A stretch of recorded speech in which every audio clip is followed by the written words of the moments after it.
Hey, everybody. This goes away in 11 days, so we're going to have to figure out a different way how to do this soon. But I'm Mike, and we're live from San Diego Comic-Con to talk about this week's comics. It's also Saturday night. We're also live on Saturday night. Yo.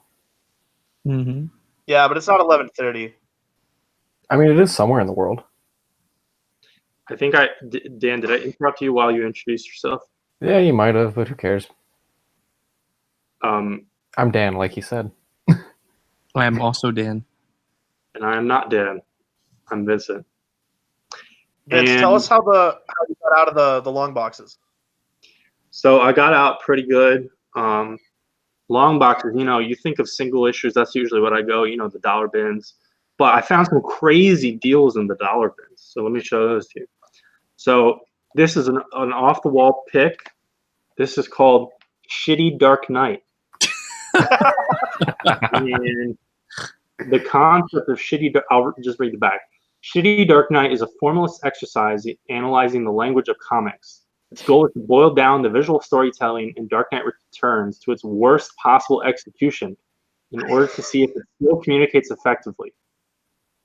And basically, it's literally like Dark Knight Returns, like the exact same panel layouts and dialogue and everything. But here's one of the that classic scene. But they got a bunch of indie artists came together to put it together. And it's the full 4 issues, 40. I guess each of those issues were 46 pages each, and 4 artists contribute to each issue. And the notable names: Andrew McLean, he's done like Headlopper. He's a name. Jordan Gibson, I think he's worked with Alan Moore. I think he did the art on. I think he did the art on Halo Jones, or I don't know. Alexis Zarit, they do, I think, a book called Space Rangers or something. Nick Darrington does one of the covers in here. That's pretty neat. Of Mr. Miracle variant covers fame. Malachi Ward is in here. Jim Mahfood, Jim Rugg, Matt Allison. So that's the deal. It's kind of cool. Superman is a monkey on this splash page for some reason. But that's cool get. And then we'll be talking about some X-Men stuff on the show. We're going to be talking about a lot of stuff at the end. I wasn't on last week, so I don't think I've shown this on the show yet, but this came in. This is the X-Men Eve of Destruction, not an omnibus. It's just one of the oversized hardcovers for X-Men. There's no rhyme or reason what they call omnibus with these X-Men books. And this is Chris Claremont's, it's the second half sort of Chris Claremont's second run on X-Men, where there's kind of like some first movie tie-in stuff. And this is also the like Scott Lobdell like conclusion of all the 90s arcs. This is a pretty bad book.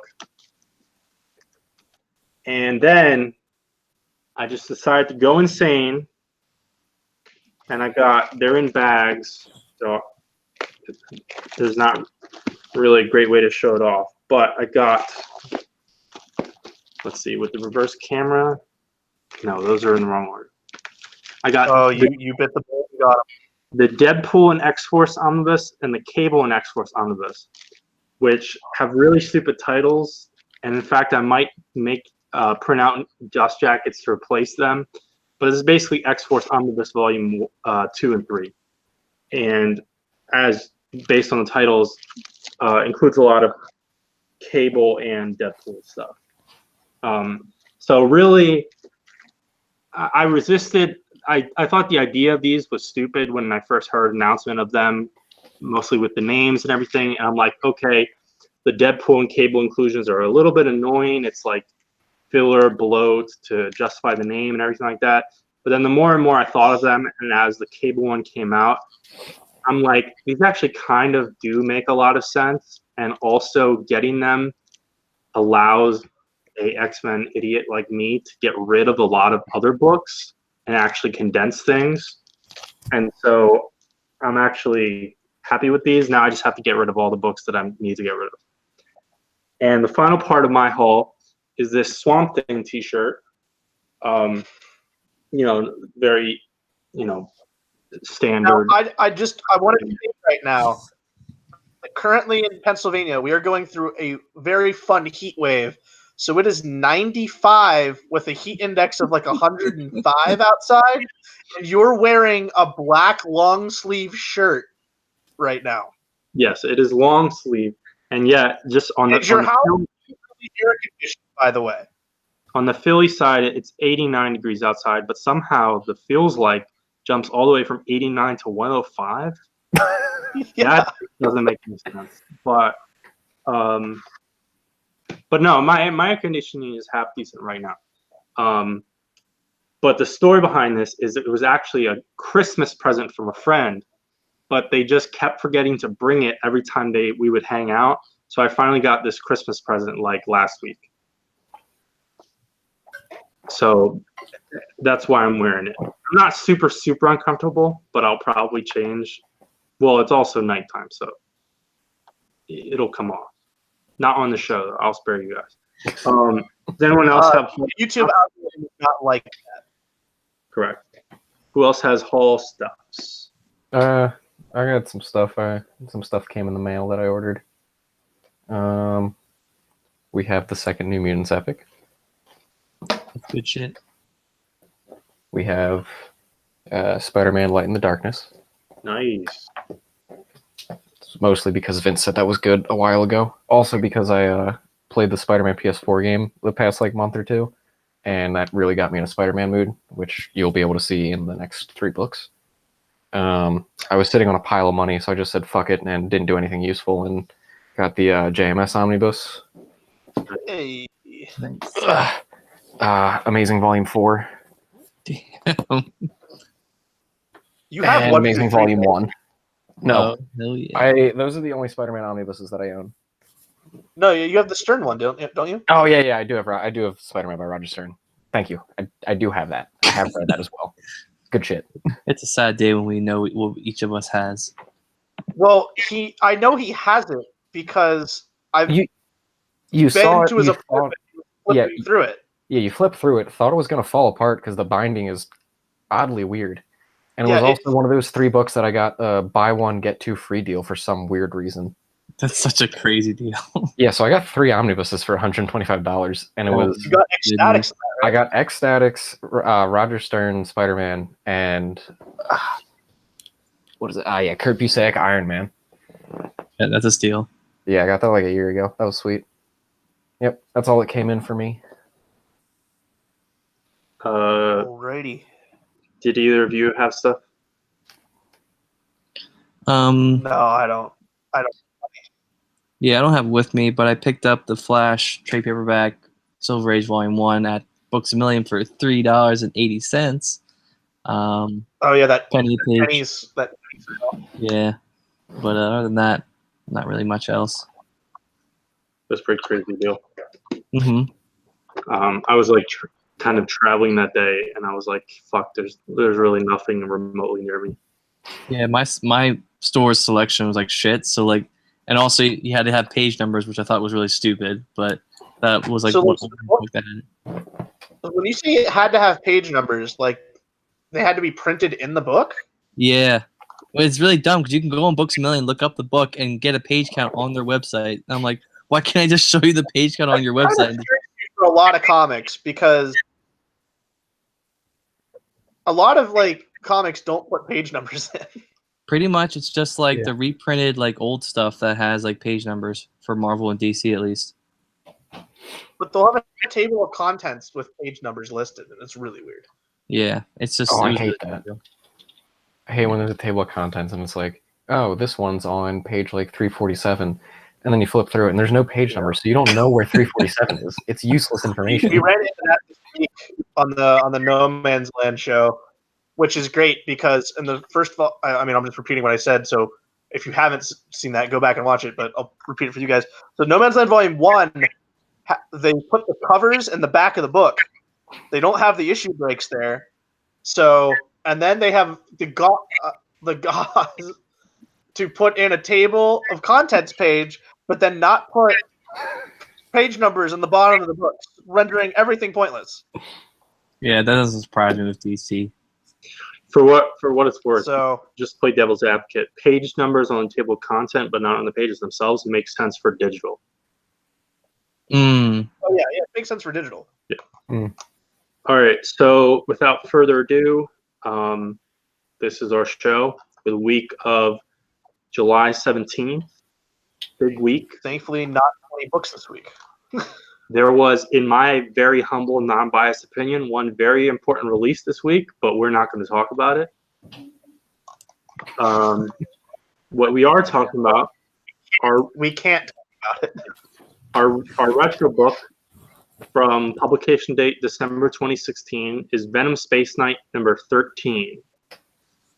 And this is written by Robbie Thompson, drawn by Gerardo Sandoval. This is the last solo issue of Flash Thompson Venom, maybe ever, probably ever, given the recent, cross-media attention of Eddie Brock Venom. So this is his Guardians of the Galaxy era status quo, where he's taking Rom Space Knight's title, though he has some Space Knight buddies, but it's a slightly different kind of warped version of it. His sidekick Mania, Andrea Benton, has some demonic shit going on. There's this thing called the Hell Mark. And so Flash is back on Earth, and he has a little crew of nobody buddies who are going to help him save Mania. And at one point he says, I never should have left Philadelphia, blah, blah, I never should have left you. And, all the readers agree. Bendis ripped him away for a really shitty status quo, and Marvel canceled his book.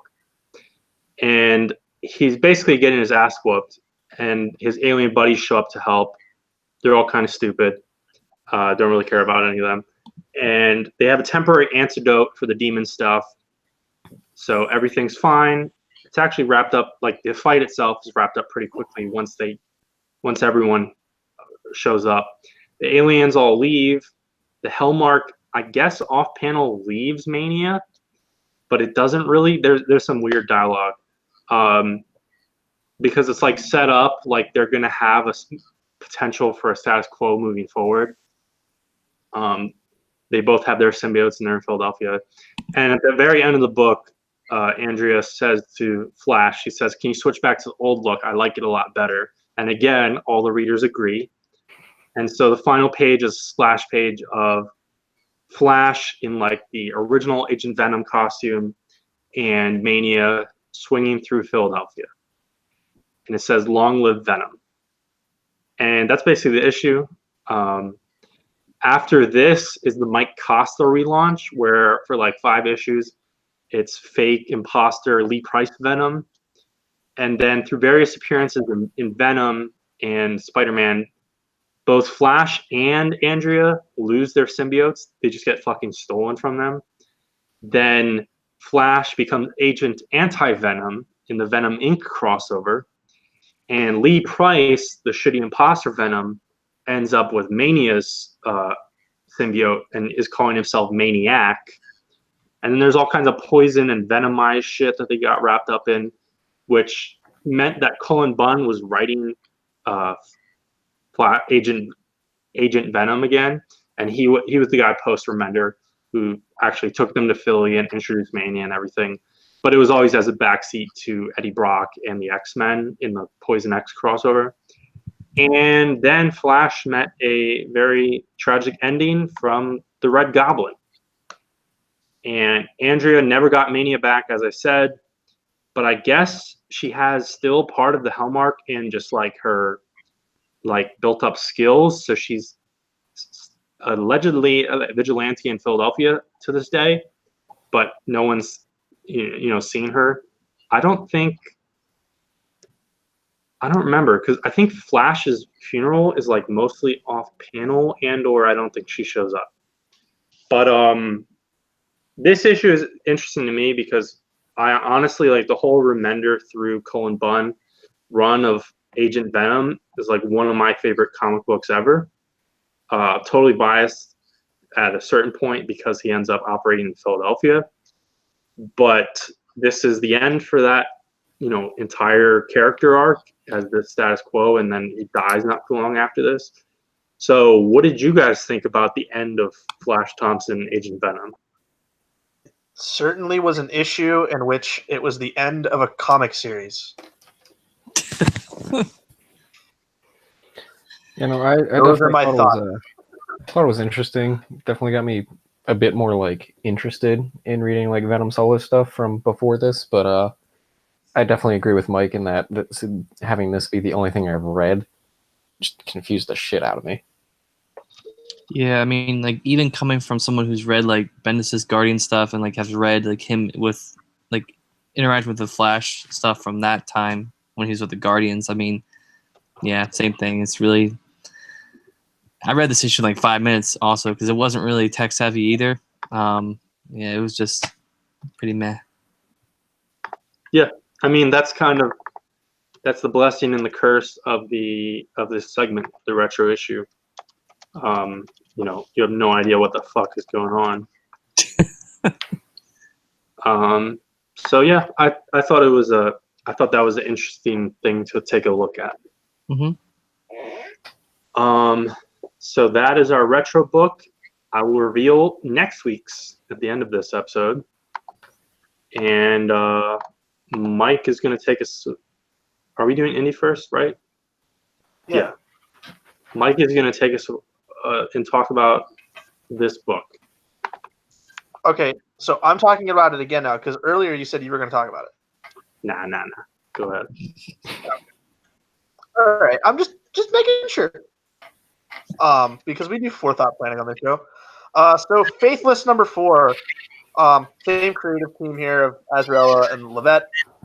So, is that a door? What was that? That was my chair. All right, fine. WD-40 it later.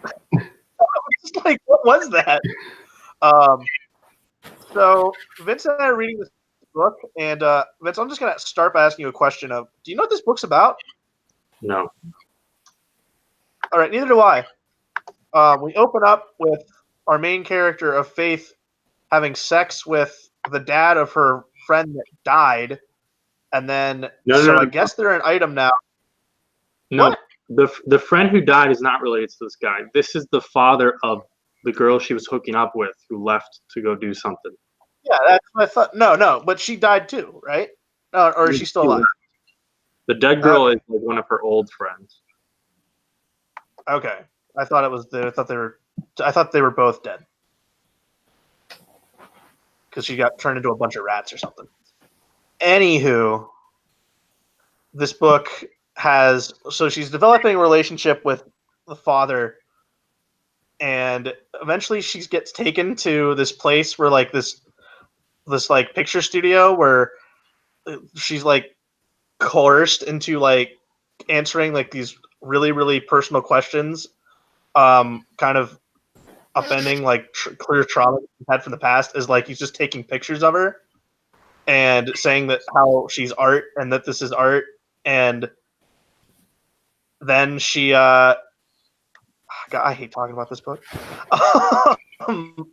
And then she gets a call from her friend who's having like a domestic problem with her boyfriend, and then she makes a giant monster and it eats him. That's what happens in this book. No, it's really weird. So she just randomly she chastises her friend for like making slightly like crass comments, then randomly comes out to give him a blowjob, which causes like weird sperm to course through his body, which then ends with him vomiting a giant sperm. Demogorgon from Stranger Things. Well, it's weird because it's a giant sperm, which then grows into a monster, which is more vaginal-like. Yeah. I don't. And there's she's hanging out with the guy the weird, creepy wizard dude who's her girlfriend's father, who she's fucking, and he awkwardly like takes her to a NICU or whatever, where they have the newborn children at the hospital, and he's just like, "Are you uncomfortable?" She's like, "I'm only uncomfortable because you asked if I'm uncomfortable."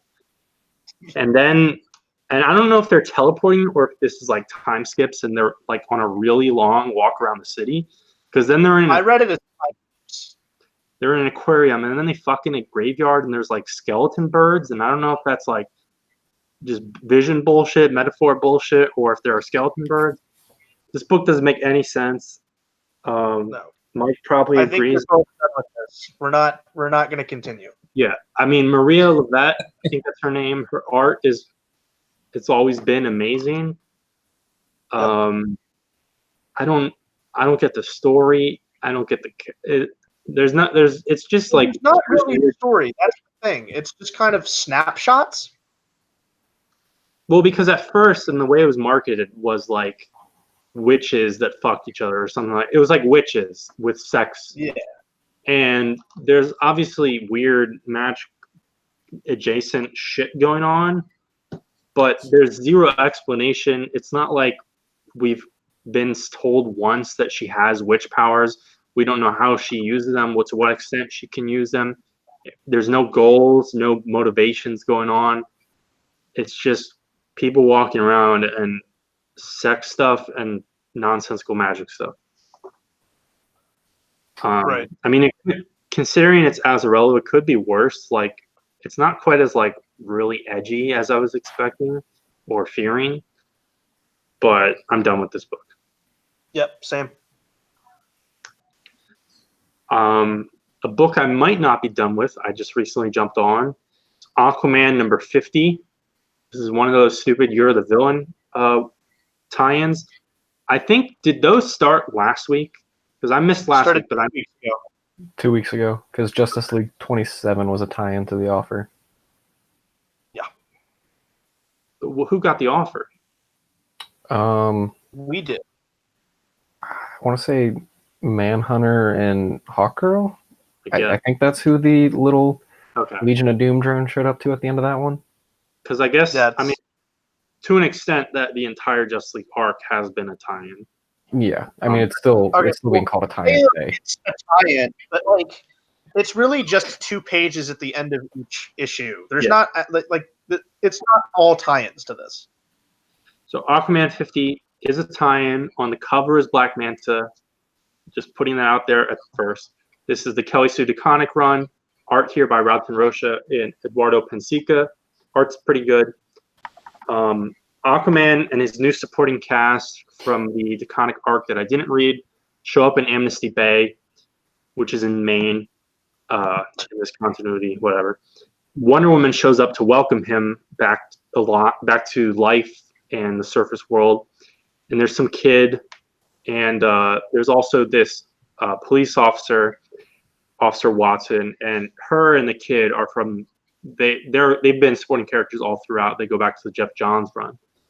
And later on, DeConnick even makes a direct reference to an Abnett arc, which granted was only like a year ago in real time, but there's a footnote and everything. So I was actually surprised in this issue, like DeConnick really is pulling from Jeff Johns, Dan Abnett, and everything, just this post-Flashpoint continuity of Aquaman. When at first, her opening arc was all amnesia. Aquaman had a fake name. He wasn't connected to Mera. So she kind of threw a lot of people off. But it looks like now she's getting everything more connected again. There's a little bit of immigration commentary because Aquaman shows up with all these like ocean gods and like ocean people in Maine. And a lot of the press are like, blah, blah, where are they coming from, blah, blah. And Arthur catches Diana up with his status quo, which allows the readers to as well. And Officer Watson shows all the ocean people around. And then the Mera scenes, she's busy ruling Atlantis. And there's a weird scene where she's reading the Odyssey, I guess. And but I don't think there's any like thematic thing there. I don't honestly 100% remember like the full details of the Odyssey. And the whole pressure there is that Mara needs to choose someone to marry because she has a kid in her, which will be the heir. And I guess, I don't know, she needs to marry someone for some reason. And the obvious person, of course, was Aquaman. And then everyone thought Aquaman was dead. And now he's back. And Volko tells her, hey, Aquaman is back. You want to go talk to him or bring him here? And Mara's kind of being pissy. And she chooses to marry Volko. So they were teasing an Aquaman wedding. And so we might get Mara and Volko married, which is weird. But I'm sure that won't happen. And Aquaman gets a call. And we, as the readers are supposed to think, oh, Mara's finally calling him. And Diana, like, kind of winks at him and is like, hey, she's calling you. And the person on the line says, hey, we haven't met, so it's not Mara. The person calling is Jackson Hyde, Aqualad. So somehow, granted, he didn't exist in the beginning of the New 52, even though he's a Jeff Johns creation and Jeff Johns was writing Aquaman. He didn't appear until Rebirth by Jeff Johns. But somehow Jackson Hyde, Aqualad, in this post-Rebirth, like 3 years or whatever, has never met Aquaman, which is really weird to me. That really caught me off guard because one is on, and it's not like Jackson Hyde was like in a corner. He was on the Teen Titans for like 2 years. Very strange. So I guess they're gonna finally connect this version of Aqualad to Aquaman 3 years later. And then the epilogue for actually 5 pages. It's a lot longer than you would expect. Black Manta has a 50, right? So it's oversized. Yeah, I think it might be slightly. Black Manta has a conversation with hologram Lex Luthor. It's basically a total non-conversation, which I feel like a lot of these offers are, where it's like Lex is like, I can offer you something, and they just talk around it.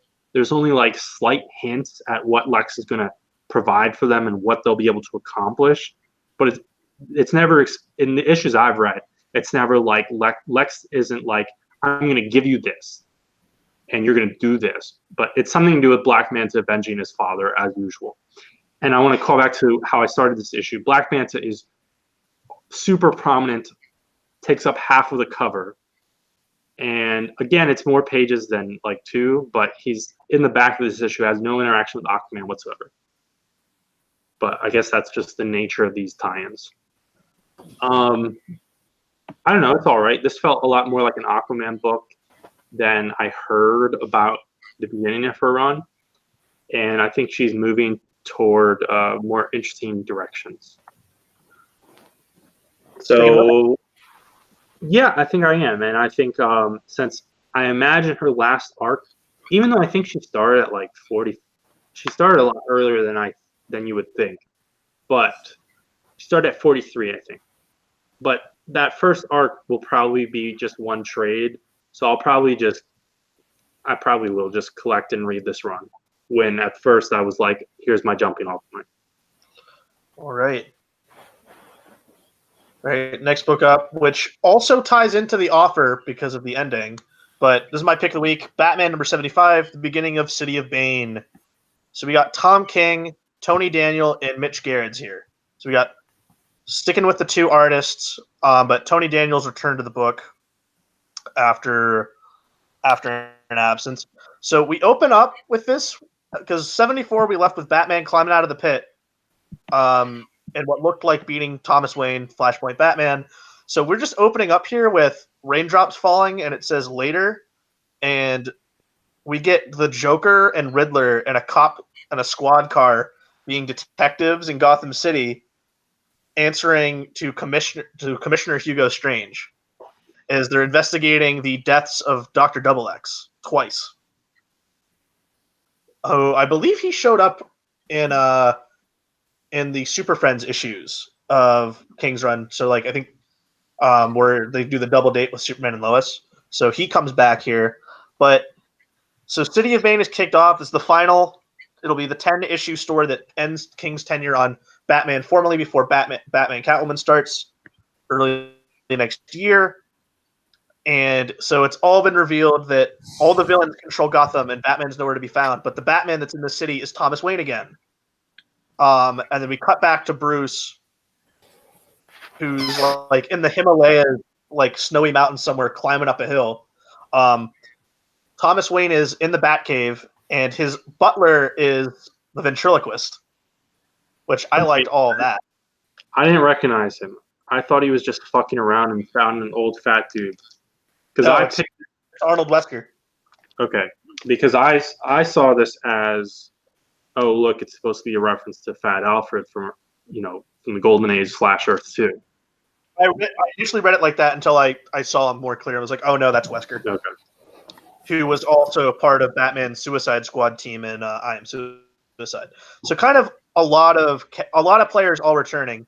So it's revealed in here that Psycho Pirate aligned with Bane and Hugo Strange have been brainwashing all of the villains for City of Bane. But there's a few villains that haven't been brainwashed yet. Yeah, Amygdala, Solomon Grundy, and Two-Face. And they're kind of banding together, but Flashpoint Batman's going after him to bring him into this. And he just drives the Batmobile through a wall as he begins to fight them, and then it's revealed that Gotham Girl is aligned with Thomas Wayne. So that's her return to this book too, even though we saw her in that Batman Flash crossover. It's the first time we've seen her since that.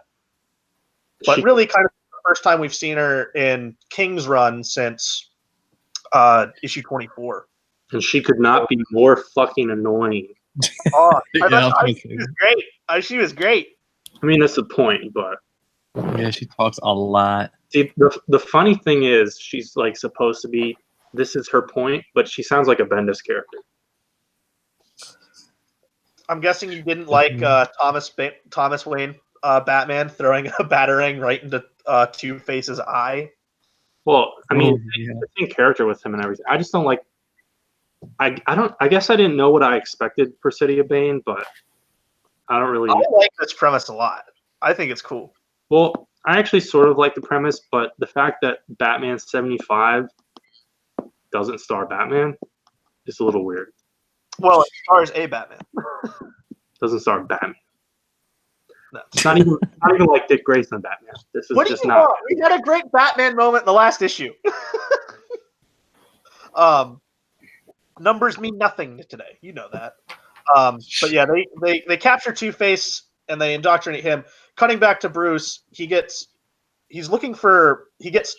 taken out by kind of just two thugs. They kind of slice his throat, and and then they strip him. So he's just left into the Himalayas to die. And these people are reporting to Magpie, who's also working with Bane. So I don't remember seeing Magpie in King's Run, but there's a kind of a big chunk I haven't read from like Cold Days until Fall in the Fallen. Really, I didn't read, so maybe she showed up there. But Catwoman comes to save Bruce, and this is the first time we've seen Catwoman since issue 50 proper, because she showed up in like flashbacks or in like dreams and nightmares and stuff. So they're back together, and then along with that, Thomas Wayne has a sit down with Alfred, and Alfred pretty much just says that Batman's going to come back and he's going to beat you. So I liked all the setup here, and then the Mitch Garrett section in the back, which is the kind of the tie-in to the offer. We get to see the more chaos in the city. I like how all the villains are cops, like the Professor Pig, just going around in a cop hat along with Mr. Zaz is really fun to me. I liked Mad Hatter and Dr. Phosphorus riding around in the squad car, and Killer Croc just walking around. I liked all of this. And then we see Bane at the end, kind of making a deal with Lex. So that's kind of their shoehorn way of tying this into Year in the Villain, but it's really kind of its own thing anyway. But I like this a lot. This is my pick of the week. Kind of, I didn't think that I was going to end up having 74 and 75 both being my picks of the weeks consecutively, but that's the way it worked out. I liked all the setup here, and I'm kind of excited to see how the ending massive arc goes. As King and Jared's have been like kind of teasing this for months now. But what did you guys think? Well, first of all, they're not all cops. Firefly and Killer Moth are firefighters. funny. That's I'm brutal. pretty sure that's Killer Moth. Definitely Firefly. I couldn't completely recognize the other. And then I already said, like, I don't. It's kind of weird that Thomas, whatever.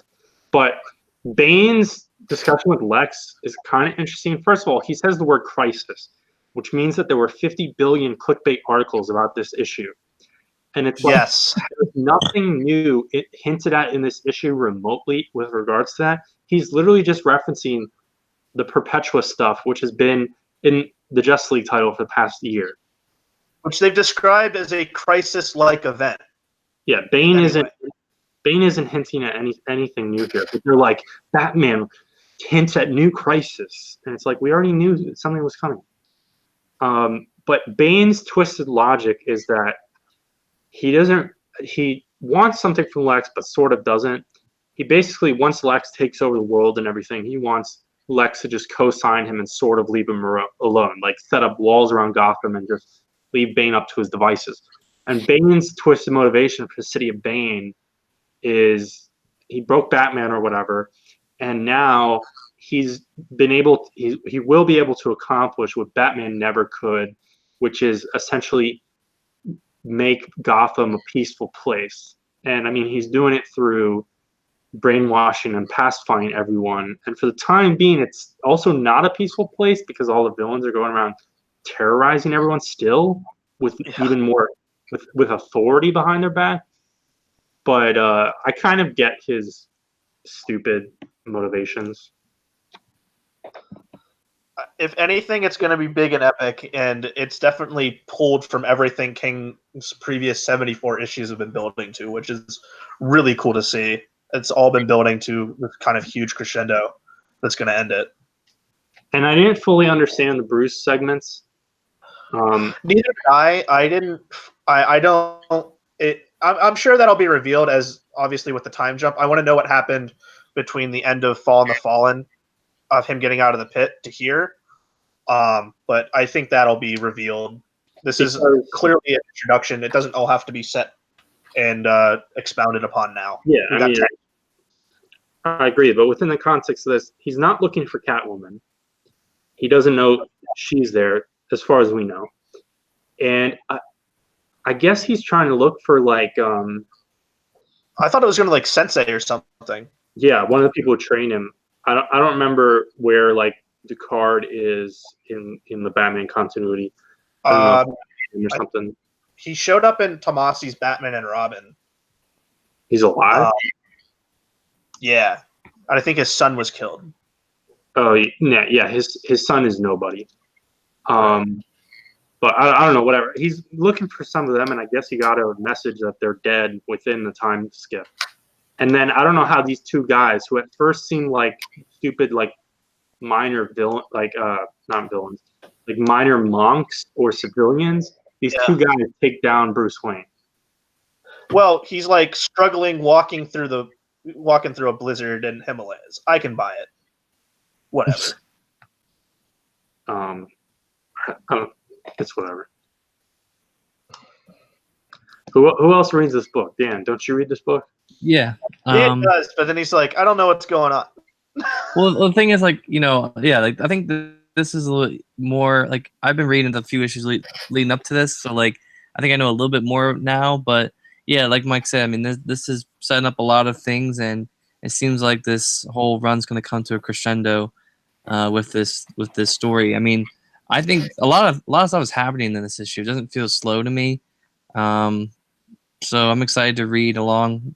Obviously coming in pretty late to the whole Tom King run, but I love how Joker and Riddler have Bullock tied up in the corner with a target painted on his chest, and they just throw darts at him. Yeah, some of the characterization in this is really good too. So, But that's Batman 75. Next up is Collapser. Alrighty, I'm going to be talking about this one. So this is a new #1 from DC's Young Animal. It's called Collapser, as we just said. let's see, it's written by Gerard's Way's brother, Mikey Way, and also Sean Simon, who, from what I can tell, has written a comic book before with Gerard Way, and also toured with My Chemical Romance back in the day. So it's kind of interesting to see that he's just kind of like I don't want to say like giving his friends jobs and stuff like that, but like it's interesting to see that he's like bringing in people he knows and has worked with before. So that's cool. Basic idea behind Collapser is there's the main character whose name escapes me right now, Liam James, that's his name, I believe. Main character is, I want to say like a 20-something guy living in New York, and he has anxiety problems and stuff like that. And at least to me, like from reading the caption, his like internal captions, which I really like a lot, he's like has a bit of an overactive imagination and like kind of thinks really quickly and just jumps from thought to thought sometimes. But he's 20-something guy living in New York. He has a job, I think, in hospice care, or at least like at an old folks home. And at night he's a DJ, and like that's like his happy place kind of. And he just kind of like randomly gets a black hole in the mail, and it binds itself to him. Interesting. But so we open up on some alien planet with some dead lady who is, as we'll see as the story goes on, covered in a black hole that gets off of her and then gets mailed to, as we find out, her son Liam. He freaks out when the delivery man knocks, thinks it's someone coming to rob him. Then he thinks, wait, no, robbers probably wouldn't knock in the middle of the daytime. And then he goes to think, but what if they do? Also, he wonders if it's his neighbor looking for her cat, but then he remembers that the cat got robbed last week, which I don't really know who steals a cat. Like, that's a really weird thing to steal. Either way. So he gets this package. It's from his mom. We find out that he doesn't even remember his mom's hair color because she left such a long time ago in his life, and he just runs off to work, where he immediately gets pissed on. It's a little weird, but like I said, he works with old people, and yeah, he seems to really like. Sometimes it happens. He seems to really like the job. Like caring for people. He at some point likens it to having a kid, but like not getting to see the kid grow up. And the entire time he's at work, he's just trying to play chess with this one old guy, but he keeps having to do various things for other residents there. And eventually the old guy falls asleep and he puts him in bed and says, I promise tomorrow or next week, whenever it is. He then goes back home. He lives, like I said, in New York, and he's above just like a corner store. He buys, I think, some cigarettes. And we see the original corner store owner, I believe, died a few years ago, and I guess it's his son or it's maybe someone related to him running the shop now. This will be important later. We then cut to some badass-looking alien thing destroying the corpse of his mom and just kind of saying, damn it. And he then, it's like, where have you gone? So clearly he's looking for the black hole thing. Next up, we cut back to Liam, who is about to go to Rick's Action House. That's a place I definitely want to be going on what I'm assuming is a Friday night. But like McNamara, at your dad's house? My dad's house? Yeah, Rick's Action House. Yes, Cool. that's the nickname of our house. I'm glad. But so he goes there. He's going to be DJing. There's some equivalent of a talent scout there, I think, looking for people for some music festival or something. I don't quite remember. He meets up with his girlfriend Jocelyn, and the entire time when he's traveling to there, he's thinking of what his set list is going to be. Which, dumb fact about me, I've had to DJ things before. It is extremely stressful, but that is something you do, and I really kind of like that little detail and like how he's thinking about things, even though it doesn't get into specifics with these made-up songs. But we get some nice club scenes, and eventually he just... I forgot to mention, right before he left, the black hole, it kind of looks like a symbiote right now. It's just like tendrily. It attached itself to his clothes, and it's at this point where it like fucks with his DJ setup and causes a power outage in Rick's Action House. And he's understandably pissed and like kind of brushes off his girlfriend. And what to me was interesting, like his internal captions are just like, "You dumbass, go back and apologize to her. She's the best thing that ever happened to you." But he just kind of walks away. So I think that's a neat little like character moment for him, I guess. He then gets back into his apartment where I think the majority of the black hole like became a black hole. So all this stuff is just like spiraling around, and there's some really goddamn cool pages where it's just like almost looks like he's in space, and just all of his like nerdy memorabilia and collections and stuff that he has in his apartment and like leftover Chinese food is just floating around and swirling and stuff. And it's really cool. He meets the negative spirit, but not actually. It just kind of looks like it from Doom Patrol. Talks to it, asks it where they are, and it responds with home, and then goes into him. Don't worry, it's like in the chest. And then he wakes up, and we find out that he's been asleep for 3 days, and his door was unlocked the whole time. But at this point, I think he freaks out because he has to get to work. He goes downstairs to the corner store where he finds the dead. Okay, sorry, the guy that originally owned it had been dead for like over 15 years at this point, and he sees him behind the counter. Understandably, freaks the fuck out and gets out of there as soon as he could. And we get a quick panel of a behind, like an up here kind of view of the corner store owner, and he's got a huge chunk in his head and is bleeding down the back of his shirt. Kind of interested to see what the hell that means.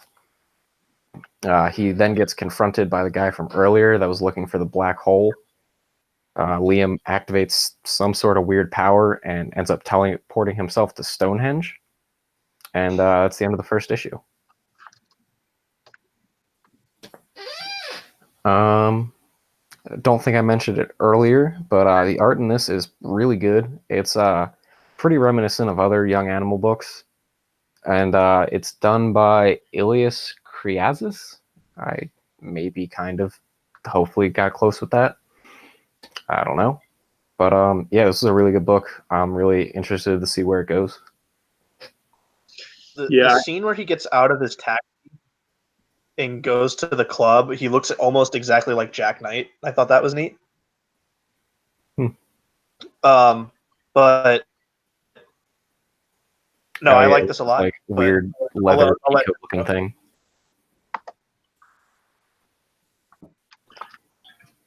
Yeah, I thought there's a lot of internal monologue, and I couldn't really decide whether or not I found it a little over the top and annoying. I liked it. I think it makes sense for what they're making this character out to be, and like I kind of related to it a little bit. Not a whole lot, but like I see what they're going for, and I think they did it right. I think it worked a lot really well with it being in issue 1, and you're throwing us into this completely new environment with a completely new character. So I thought it helped us familiarize ourselves and get to know him really, really fast, which I liked a lot. This was almost my pick of the week, though. I loved this. This was awesome. I was kind of a B+ on it. That's fine. But I would recommend. No, I would definitely recommend picking it up. I think it'll read really, really well when it's all said and done, though. So, like, does he have powers? I think that'll get explained as it goes on. But yeah, he has a black hole in his chest, so yeah, I imagine. We'll see what happens with it. It almost seems like they're going with like a negative spirit, like Negative Man kind of thing, just from like art and kind of maybe how it works. But we'll see, because it definitely seems like this thing is sentient. Yeah, I mean, we presume that his mother had some kind of abilities and control over them. Mm-hmm. So we'll see. It's definitely it's both the bless. I already said blessing and the curse in reference to something else, but it's kind of the double-edged sword of modern number ones, where it's like there's not enough explained for it to feel remotely like a complete story, but it also there's enough questions that hook you for the next issue. And that's just kind of the formula for first issues for the past like 40 years or whatever. Yeah, the art was really good. Oh, I thought the art was I thought the art was a total standout. Especially with the all the stuff in the DJ club, I thought was really, really, really good. I thought it captured the energy inside it really, really well. But going forth to more Year of the Villain, the offer, Justice League number 28 by James Tinian IV with Javier Fernandez on art, along with Daniel Sampier. This is the conclusion of Apex Predator, as John Jones, the Martian Manhunter, with Hawkgirl are tracking down the whereabouts of where this newly reincarnated Lex Luthor is. They're kind of led astray until Lex just kind of pops out of the universe and be like, "Here I am, let's talk," and he forces Kendra to stay behind.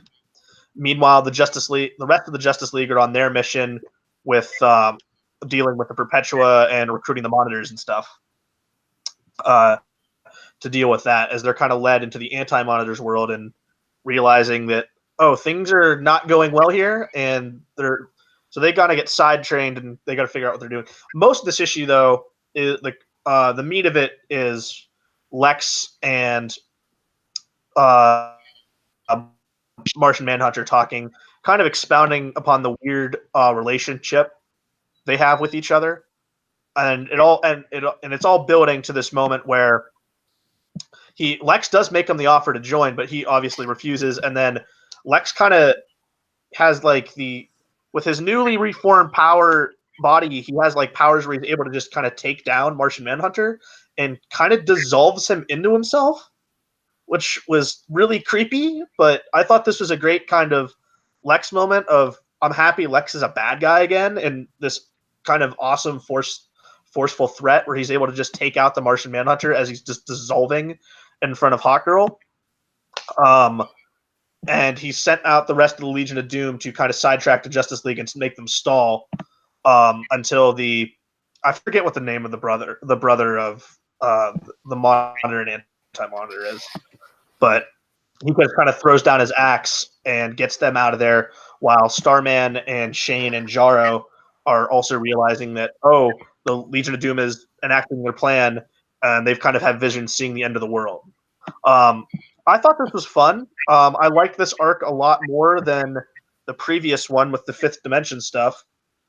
And the next is the Jarro Changes the Future and a Justice Doom War prelude. That's the big thing for Year of the Villain, is this Justice Doom War, which I liked this. I think Fernandez's pencils are still great. He kind of the rotating artist on this book, as he's a secondary man. But I liked all of this pretty much. What did you guys think?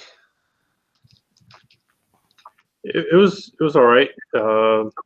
Obviously, I'm sure it'll be reversed at the end of this giant arc, but we know. I imagine John's going to come back and kind of be the turning tide in the Justice Doom War. Yeah, but he's effectively dies this issue. Yeah, and Hawkgirl is very mad now. Yes. I thought it was cool how in the Justice League segments, John Stewart is kind of leading the pack. Number one, because just a practical reason that they're in space. I mean, they're on a planet, but they're in an unfamiliar environment. So he's using his ring to allow everyone to not die and everything like that. Well, they're in the antimatter universe, so they just can't physically interact with anything in there without that buffer layer of the Green Lantern ring. Yeah, and more importantly, it's they go to Quard, and the weaponers of Quard are Green Lantern villains. Mm-hmm. And so John Stewart is kind of like, yeah, these people, I know them, blah blah. Yeah, it's his little actual relation, and it's whatever. I mean, I enjoyed this issue. It works as part of this arc and everything. I'm still don't really like this weird Martian Manhunter, Lex Luthor, childhood friends retcon. Very strange. It's strange, but I like it because it gives this really weird relationship with each other. where they're almost like stepbrothers. Yeah. I would say it's the relationship is exactly like you would think, in that there are people that were friends when they were young but have since grown completely separate directions, and now that they're grown up and like meeting again, like they're figuring out that they just have nothing in common anymore almost, but like they still kind of want to be friends because they have this, previous experiences with each other. No, I think it totally works. I'm just bitching about retcons. Yeah, that's fair. You could say though this could be handled in a lot worse way, but I think the way they handled it really works. Yeah. Yeah, it's nice to see Lex. I'm kind of enjoying that he's just kind of like going a little bit batshit insane right now, and I as love opposed to his regular like logical megalomania. So I think that's a neat direction to be taking him in. I mean, Year of the Villain started with him blowing up LexCorp Tower with him inside it, so I'm loving this. Mr. McNamara, what did you think of Justice League? I understood what was going on, so that's always a plus. But yeah, I thought it was a pretty good, like, hearing the dialogue between Lex and the Martian Manhunter about, how they're both very alike and, all that stuff. Yeah, I think this is the end of a story arc, or is it the beginning of a new one? The end of this story arc. The next is a prelude to the Justice Doom War with Jarro. Oh, okay.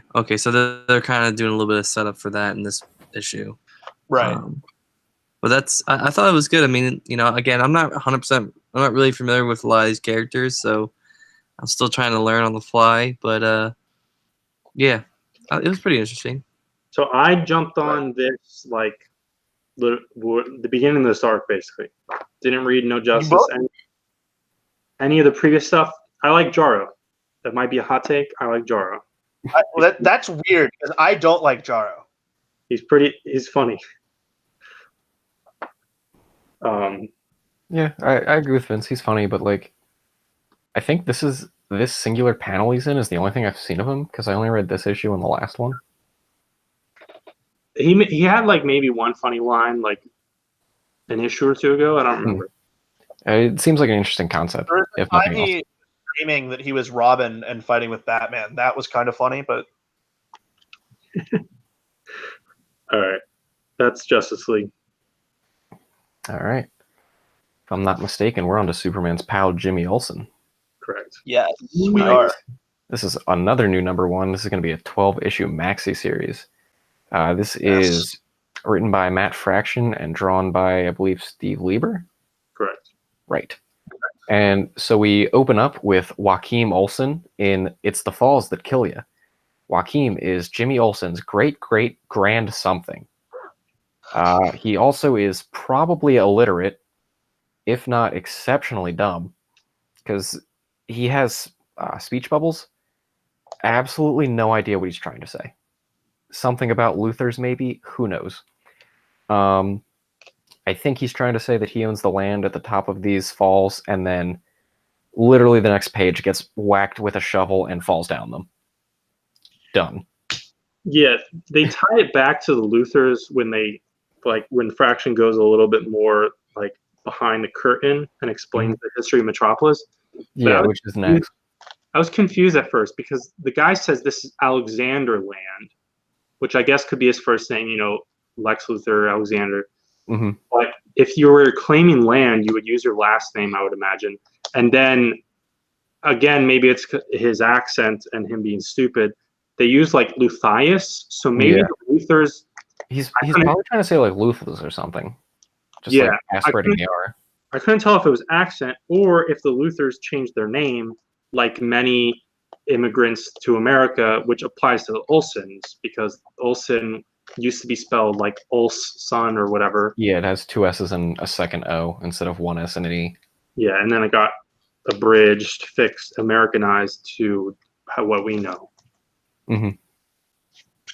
Yeah, it's definitely a little confusing, but like you said, Matt Fraction at this point goes into the history of Metropolis a little bit, but specifically how it ties to Olsen and Luthor. basically saying like Olsens have been in Metropolis since before it was even called Metropolis. They say it used to be called New Oberstadt. Yeah, Well, Oberstadt. okay. So this was the other weird. This actually further confused me rather than clarified, because they talk about how the Luthers showed up later. Yeah, exactly. They show up and say that they were an oil family, so that they probably didn't show up until like 18 something. So that And like it says like the first Olsen they mention is Jonas Olsen, and it appears on a census in 1790. And then it says that his grandson is Joachim, which I would assume is the guy we first saw. So that would make sense as to when the Luthers would be coming in, because someone being alive in 1790 having a grandson in like early, maybe mid 1800s, that's probably about when oil money would be happening. So it kind of makes sense if you really think into it, but like also it's just seems like weird backstory that I'm sure is going to set up for something later on. But I like seeing Metropolis history. I feel like Oh yeah, it was really cool. Gotham history is mined so heavily, especially with recent times with Scott Snyder and the what is it called, Gates of Gotham and all that stuff, and the Court of Owls. Right.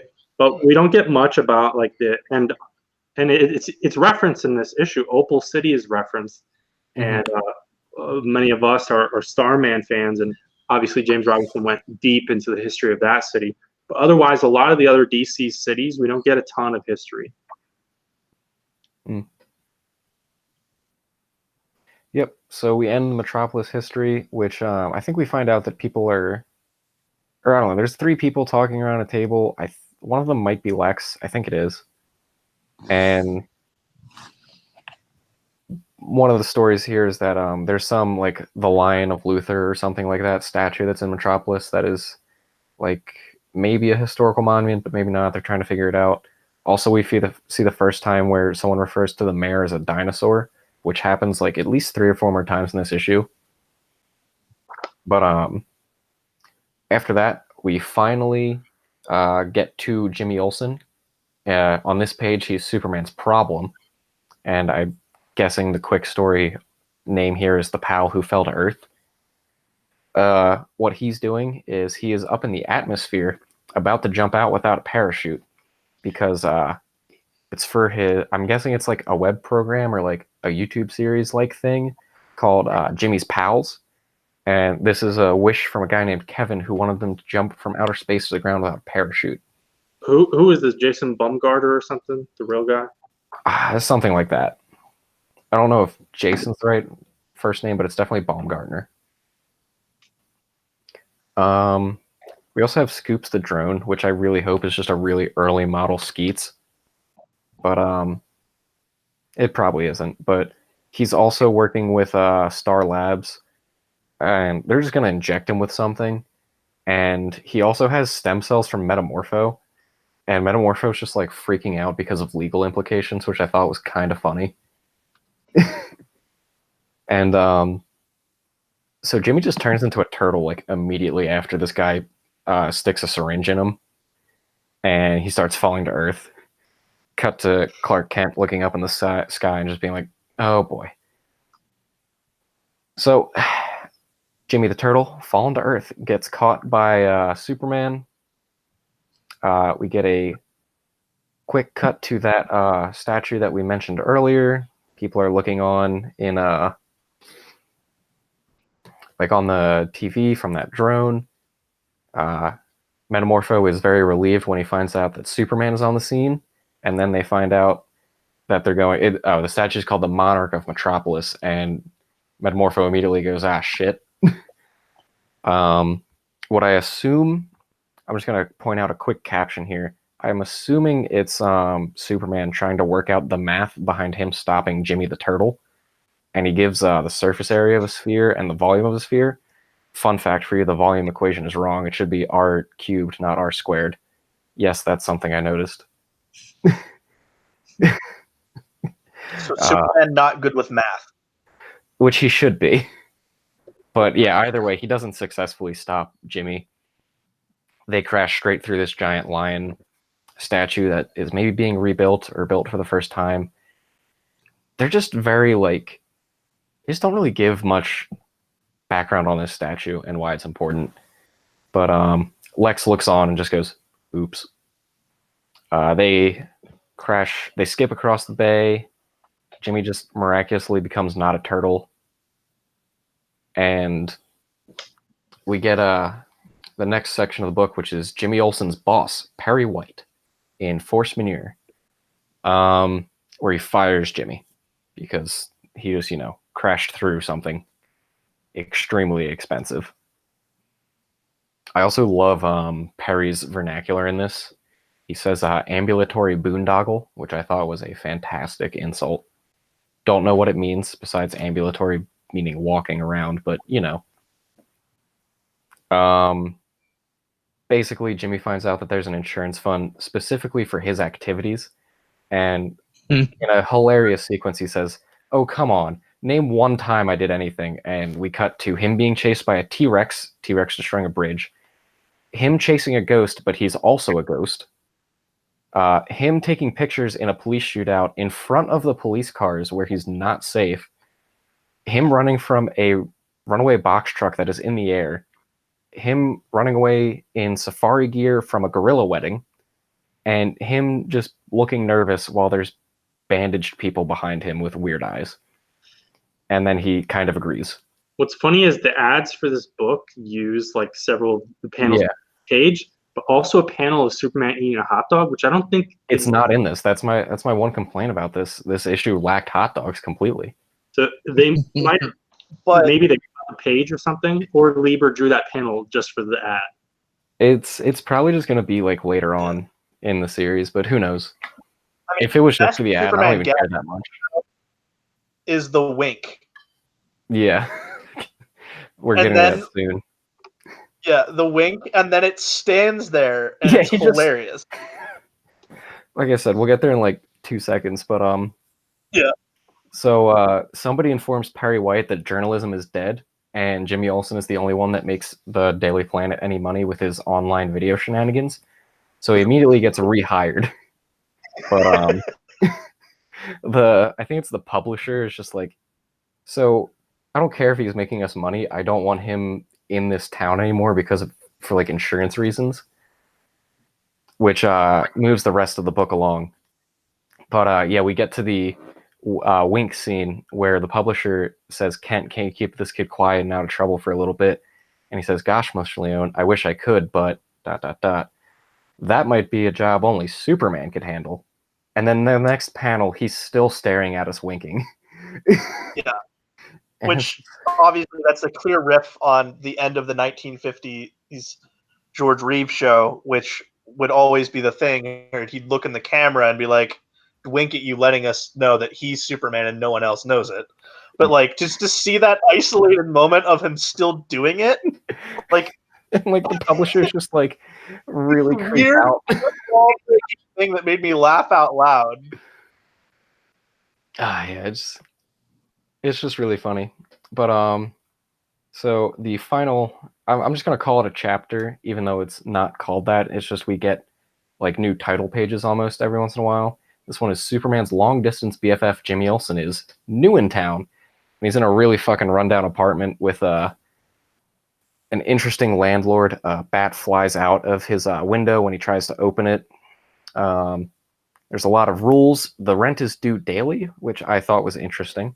But if you pay for the week, you get $20 knocked off, which sounds like a pretty good deal.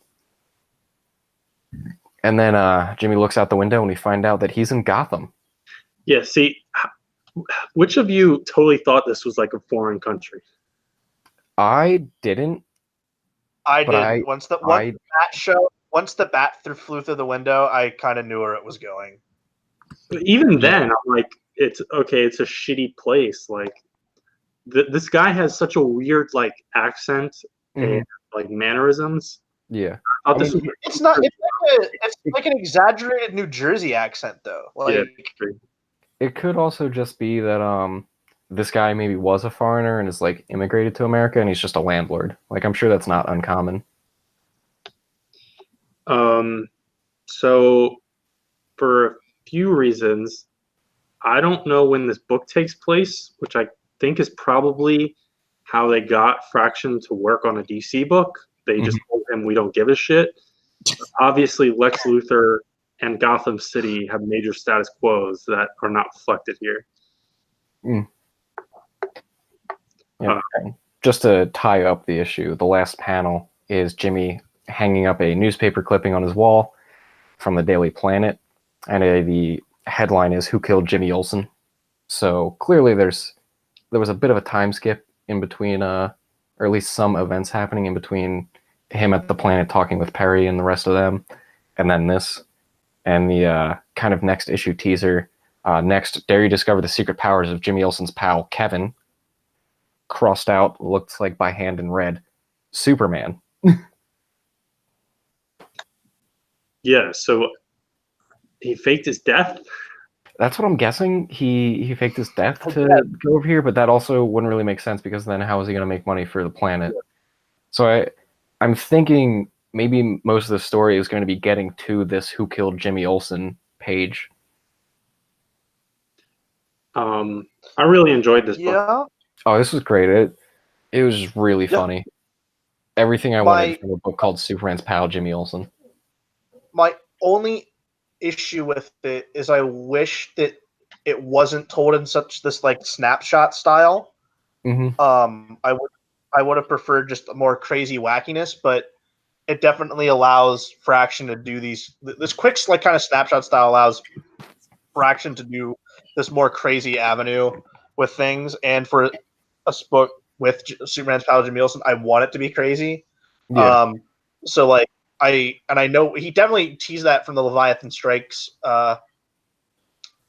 one shot where we got the Deck Star moment. So like I don't know what's going to happen with Jimmy Olsen, but it definitely from like that and this, it's shown that all bets are off and literally anything can happen, which definitely excites me.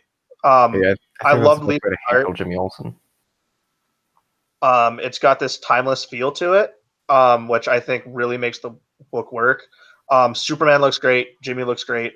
Perry White looks great. So, and then the humor with Fraction is completely there, in this really, really fun and energetic way. So, yeah, I absolutely love this. Yeah, I was gonna say. I mean, this is probably like one of my first exposures with the character in a comic, and I don't know. This is exactly the type of book that I was kind of expecting with this new #1, and yeah, I'm definitely gonna keep following this. I think. I'm pretty sure you guys all feel the same way with that too. So. Yep. So if no one has any further thoughts, I have a weird, because I got to force in a reference on this comic book. Well, of course. I think we all expected that. So I believe, Okay, where's your reference? I believe this and Lois Lane will be 12-issue maxi series, right? Yep. Okay. The last solo Jimmy Olsen stuff was a backup feature and one shot, which marked the death throes of Nick Spencer's career at DC. And that was around the turn of the New 52. Right. Before that, and the last time Jimmy Olsen had a sizable solo gig, also 12 issues, was 15 years ago, written by Chuck Austen. I just felt the need to force that in. So in a way, Matt Fraction following up on the work of Chuck Austen. And maybe when this finishes, I will give a verdict on who did a better job with Jimmy Olsen. Because I own and have read that series. It's called Superman Metropolis. You like it? Yeah, I actually do. I think it's one of Austen's best works, which is not a high bar, but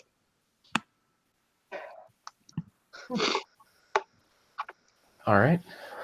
The bar so high that you can walk over.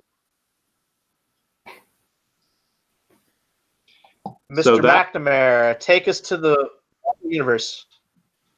All right, so kicking off the Marvel books for this week, we have Daredevil #8 by Chip Zdarsky and Sharma. I'm not sure who the first name is. On art. Hello? I have no idea. It's Lionel Francis. No, that's they have Chip Zdarsky cover.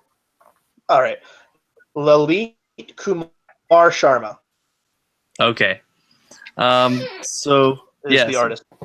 yeah. So pretty much the way that this story starts off is we have Matt coming back to that bookstore that he's been visiting for the last few issues, trying to pick up the woman that works in the store. I forget what her name is. Is it like Millie or so? I don't know what. No, I forget what it is. Anyway, You read it. I know I did. I'm trying to find out what her name is right now. You gotta take notes, Dan. Come on, be prepared. It doesn't matter. Anyway, to be honest, like, at the beginning of this issue, you think that she's going to be like a very important player in the issue. I mean, and to some point she is, but she kind of gets like thrown on the back burner for the rest of the issue because he comes back just to thank her for the book, and he's like, do you want to go out and hang out sometime? And she's like, not really, or whatever. And she's like, I'll invite you to, By the have way, dinner with my family. What? What'd you say? her name is Mindy. Is her name? Mindy. Okay, yeah, I'm thinking about Millie Donovan. Totally different character. Yeah. Yes. Yes, for sure. So Mindy invites him to come to dinner because she lives upstairs in the bookstore, and she's like, "Oh, and my husband's gonna be there." And he's like, "Well, that sucks," because he realizes he's being a creep right now. So anyway, we cut to a lake area where we have the kingpin and the governor, I believe, of New York. Right? Yeah. Sitting and kind of hunting, drinking beers and stuff like that. And the kingpin's basically talking to him saying, like, look, I need you to help me out with getting some land for, I guess, growing marijuana. Is that what that is? Legalization? That's what he's trying to get set up. Mike? Yes. Okay, Yes. just want to make sure. So they're kind of going back and forth on that. The governor's not really keen on doing that. Keep in mind at this point, the kingpin is Wilson Fisk is the mayor of New York. So for all we know, he's gone straight, which we all know that that's not gonna stay that way for a while. And what's really cool at the end is that they kind of like come to this agreement, and the governor's guys like stand down, and then the kingpin's like, "Oh, I had my guys behind your guys that were gonna try to kill me." It's a very good kingpin moment. Yeah, and he shoots like the duck or the bird, whatever, from like up in the air. Just shoots him and he falls down right in front of the governor, which again, classic kingpin stuff. So cut to the dinner, and as soon as Matt walks into the place, he realizes that he's in the house of the famous crime family, the Libruses. The Libras. The Libris. Okay. So walks in, and then we get a really cool shot of like the Thanksgiving dinner reenactment picture, I guess, of all of them coming in with the pork loin. And it's a very awkward dinner for Matt because he's pretty much sitting across the table from one of the biggest crime bosses in New York in Hell's Kitchen. And so they kind of go back and forth. Comes out pretty quickly that he knows who they are, and we get a whole history lesson of the Libris family. The mother, the grandmother. How she was a crime boss back in the day, and how she invented the concrete shoe or cement shoes. My bad. So that's a cool shot there, and the husband and the brother are kind of like pissed off that Matt's there because they're like, you need to get the hell out of here. And they're having a discussion about what's that? Yeah. The thing with it is they know who Matt Murdock is because he was the assistant. He was the assistant mayor during part of Wilson Fisk's term. Oh, okay, yeah, gotcha. But the biggest discussion they have back and forth kind of is just the debate between, how crime makes Hell's Kitchen better. Whereas Matt is very stuck in like obviously the law, and it's like there's a system to be followed, and crime doesn't make anything better; it just makes everything worse for a lot more people involved. And I thought that was a pretty good commentary on that. Yeah, I like that scene a lot. Yeah, but just as we're about to, get into this big heated argument between the brother and the husband of Mindy, the whole apartment just gets shot up through the window. The grandmother is severely wounded. I'm sorry, the great grandmother. She It's like breaks her hip. severely. What'd you say? Yeah, she breaks her hip Yeah, I was gonna say. Then the brother's when shot through the shoulder, and just as Matt's sitting on the stoop trying to process all this, we get Detective North or Cold North come up and talk to him about a guy that's dressed up in a daredevil mask that is going around and shooting people. I think, right? well And they found a mask of a murdered person that was wearing a red daredevil mask. But yeah, okay, one of the shooters was also, and it's like the thing with it is that like the owl is also like putting these masks on people. yeah, it reminds me a lot of like I know this is not this just reminds me like kind of like the Dark Knight, like him just like putting on like there was a part in that movie, right, where they had people that were dressed up in Batman costumes, like that were the victims or something, that were like hostages. Yeah. They were So I thought that was, they were copied. yeah. So, but overall, this is a really great issue. It's my pick of the week. Yeah, I love Daredevil.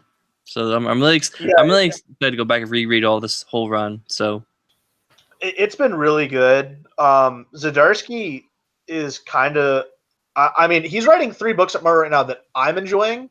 I know the Spider-Man life story is so or awful for some of us, but I think he's really shining on Daredevil. That's kind of the big breakout where I kind of feel like, all right, this definitely has the potential to be that next great Daredevil run that we throw up with the others. And I'll ask you this, Dan. Did you see who the one of the next artists on this book is going to be? oh no, who is it? Do you remember Jorge Fornes from Batman, the kind of the Mazzucchelli style artist? Oh, okay, yeah. He's drawing an issue. It was announced this week. Is it the next one or is it like just? I can't remember which number it is, but he's drawing at least an issue. Cool. I'll have to be on the lookout for that. Yeah, this is a series that I'm gonna keep following until I hope Marvel doesn't cancel it anytime soon because it seems like it's really doing good. And yeah, like you said, I mean it's piling up to be one of the best or one of the really iconic runs on Daredevil. Daredevil's had some pretty good writing for its ever since I guess Miller really. Yeah. I mean, Well, a few dips. Kind of. There is a big dip in part of the 90s. And that's where Marvel has all the Epic collections printed out of. I don't intend on collecting any of them. Well, it's after even Chichester. That's where the real work comes. Get Fall from Grace. That's worth reading. Okay. The next, Fall from Grace is a discussion for a different time. Yeah, whenever we ever do that Daredevil podcast in 2 years, then we can talk about that. Yeah. Which we have mapped out. It's mapped out, at least partially. At least I think through Miller, it's good. It's coming 2021. 2020, 2021. It's coming. I'm just gonna wait till there's a Daredevil movie so we can synergize. Yeah. That's when we do it. Yeah. Mm-hmm. We gotta wait 3 years. We missed our chance with Ben Affleck, but I think we're gonna hit it this time. That would be half the good shit didn't even come out before the movie came out. Yeah, and most of us were like still in elementary school. Yeah, that wouldn't work. We get 100,000 views. We'll do a live commentary track for the 2003 film. Oh fuck no! So that's on Mike, you guys. Mike, 100,000 for that. If it's 1 million, we'll do it for Elektra. Oh shit! Oh god. Oh no! Gonna need some alcohol for that one. A lot. You're gonna need a Red Bull to keep you awake because you'll fall asleep because that movie's so boring. So car bombs? Car bombs Yeah. don't have what? No, car bombs don't have Red Bull in them. Yeah, they do. No, they don't. But I'm always down for car bombs. Yeah, no, car bombs are great. Okay. Back to comics. Getting on to our other books this week. Total Hulk number 21, which is on the cover has Eisner Award nominee for best continuing series. Did not win. Spoiler. Did not win. Sad it did not win. Vince, what did win? Giant Days. But issue 21 of the Immortal Hulk is all about the general who's been tracking the Hulk. Reginald James 14 is in the Redeemer armor, and he's getting ready to jump himself onto the Alpha Flight space deck. And in all of this is his whole history of his life up until this moment. He worked with Thunderbolt Ross, kind of tracking the Hulk, and then taking over his work, the founding of Shadow Base. So this whole issue is a backstory on him. The Hulk only actually shows up for like a couple of panels in the whole book, which is a little bit disappointing, but I thought the issue was still really good, as it gives us more of a background on this kind of crazy general that's hell-bent on destroying the Hulk. When he gets to the Alpha Flight base, he has like these giant bullets on his like wrist gun, and he just flat out like murders like kind of everyone on the base. But I'm not entirely sure if they're dead or not. Though I am kind of certain that Walter Legowski, the former Sasquatch, is dead because he gets blown right through the chest, and he didn't have his powers anymore. And then 14 takes the carcass of the dead Abomination and brings it back to Shadow Base so he could analyze it, and it kind of like grows really, really big, and he starts seeing visions of himself inside it, sitting on like this weird, gross throne. I thought this was good. We had a special guest artist for this issue, which was Ryan Bodenheim, and I thought the art was really good here. It was kind of in the same style of Joe Bennett anyway, so it wasn't a very big deviation like the last time we saw, where it was more of a 90s style. But yeah, this book continues to be good, and I know I'm the only one that reads it on the show. So I'm just super moving excited on to read it. Invaders. But yeah, like Mike said, it's time for the Invaders. I will be talking about this. This is the first issue of this series that I've read. So luckily for arc. me, it's a new arc. This is Dead in the Water Part 1. Writer is Chip Zdarsky with art from Carlos Magno and Butch Geis. My extreme apologies if I'm mispronouncing anything, like I probably am. Last names are hard. I believe you're good. Good enough for government work. So we open up with Roman Peterson giving a bit of a confession for, I believe, I'm assuming it happened last issue, some sort of chemical attack that transformed people. Sleeper agent that released the chemical. Yeah, chemical that turned people into Atlanteans, basically. And I think sunk part of, I want to say, Maine somewhere. Some coastal town there. Cap is in some scuba gear, helping people out down there, passing out supplies. You can tell people kind of don't really like want to have anything to do with the U.S. government right now. They kind of like shy away from them. We find out some people are going to Atlantis to kind of become refugees there, which Atlantis set this up. Like I set up some sort of thing for that, like a refugee system, I guess. They get back on land. Tony comes out of nowhere and starts punching Cap. Bucky pulls a gun on him. They get into a little bit of a fight. And basically what I got out of this exchange is that Tony is kind of an asshole, which is, character traits. Yeah, Tony's a complete brash asshole in this entire issue and kind of in this whole series so far. Yeah, but Iron Man looked good. from what I remember, Iron Man's whole thing here was we should fire first, or we should have fired first, which I think does fit in line with him. I believe that's what he wanted. We then go to the United Nations, where there's some heated debates going on. Russia is also saying that Atlantis should pay. Latveria comes to the aid of Atlantis in this and kind of sides with them. Interested to see if that brings in Doom into this. That might also just be a random, oh hey, here's a Marvel country instead of a real one. Could go either way. At this point, we go back to Bucky, who smashes a phone and then immediately picks up a different burner phone, which I thought was a little bit funny. just one of those dumb things that's funny to me for whatever reason. From here, we go into a flashback to 1945 with the original Invaders team. They are in Liege. I don't know how to pronounce that. I don't speak French. I'm not good at that language. I'm also assuming it's French. I don't actually remember if they're in France at this point. But they come into a Red Skull hideout where he's been playing God and infusing animal DNA with humans and making people that are better. Cue a fight. Namor goes after Skull, and Skull kind of like tries to appeal to Namor's ego almost and saying that, like, aren't you half human, half something else? Aren't you the future? Like, don't you think that this is the future of this Earth? And Namor kind of sort of hesitates for a little bit.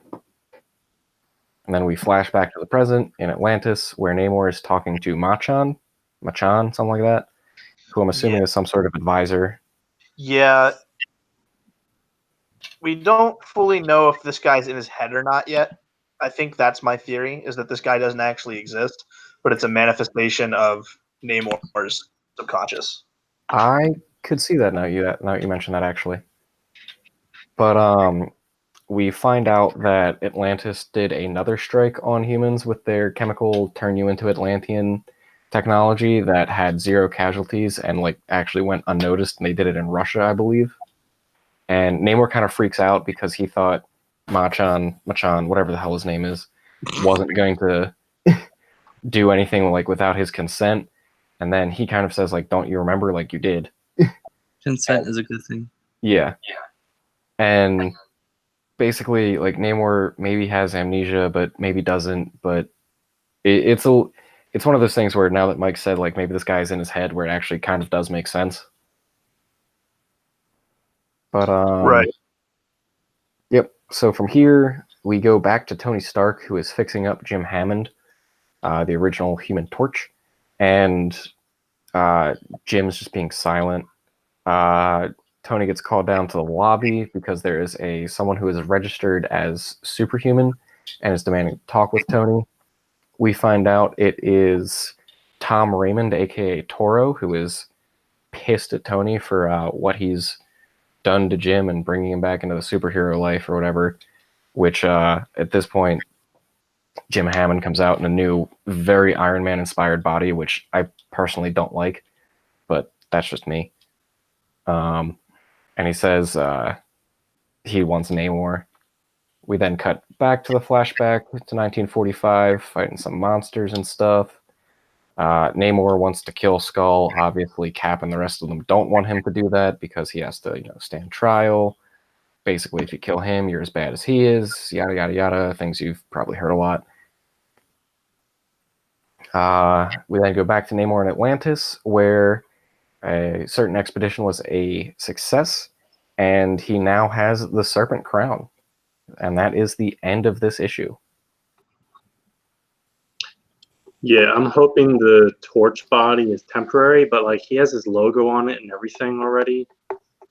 Yeah, we'll see. It could just be a temporary body too that he just kind of is using.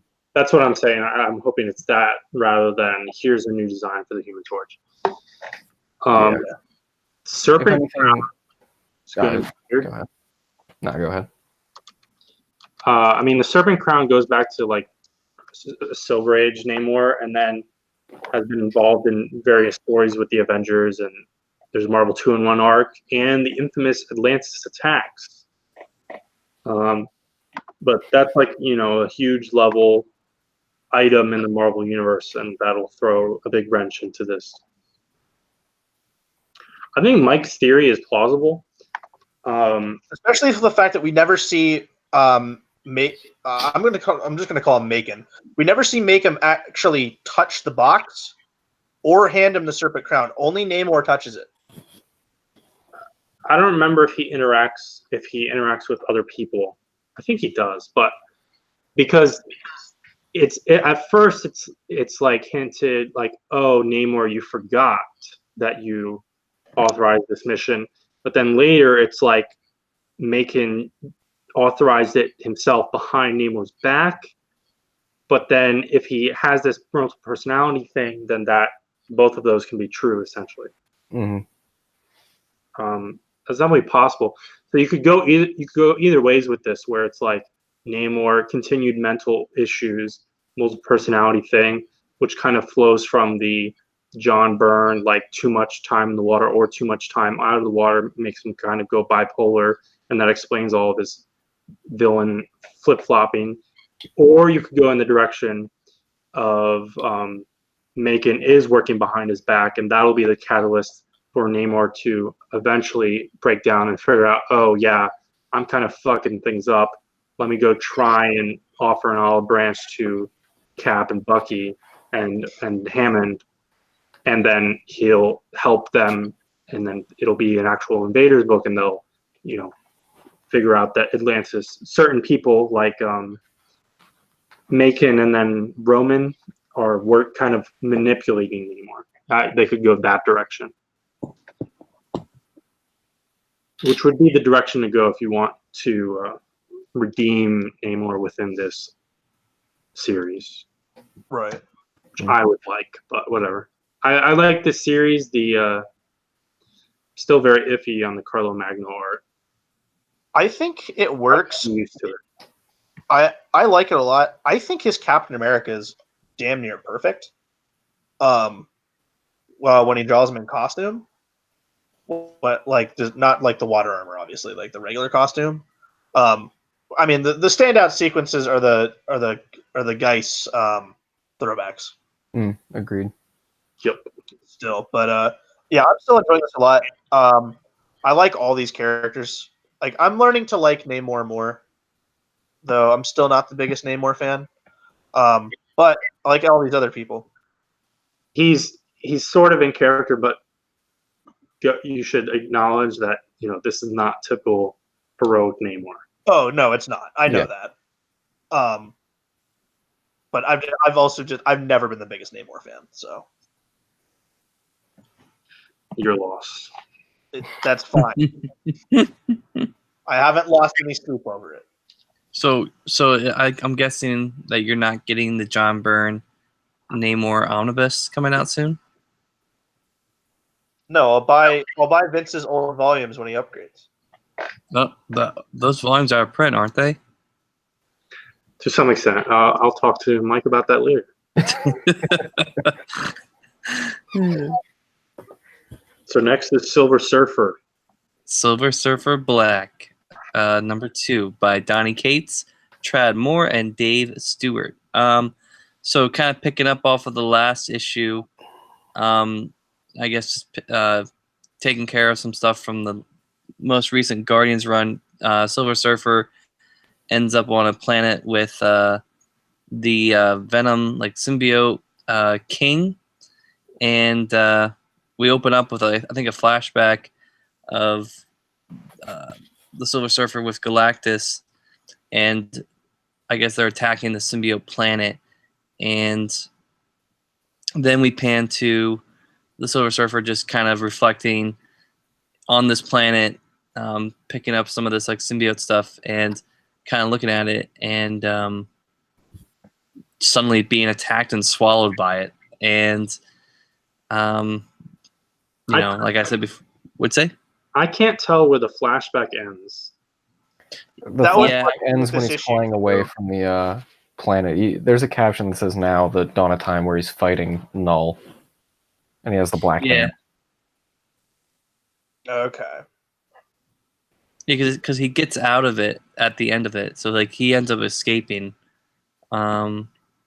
So yeah, so the present day, like Ginger Dan said, we have him fighting against The this. distant past. Yeah. Okay. Time Yeah. travel. Yeah, you're right. I was gonna say. So what the? I'm not even sure. But we have the Silver Surfer fighting against this symbiote king. I guess his name's Null. Yeah. Null with a K to make him With a interesting. K. Yeah. Right. It's up to you where the K goes. Yeah, right. So again, I can't comment enough how great the art is in this. Silver Surfer ends up being swallowed by the symbiote, and we get a nice splash page here, kind of showing the Silver Surfer combined with the symbiote.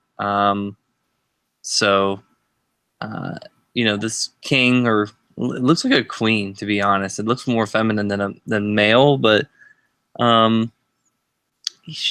this guy ends up trying to get him to like use him as like a servant to him, and we get this this voice calling to the Silver Surfer, and it basically like pulls him out of this planet and towards him, and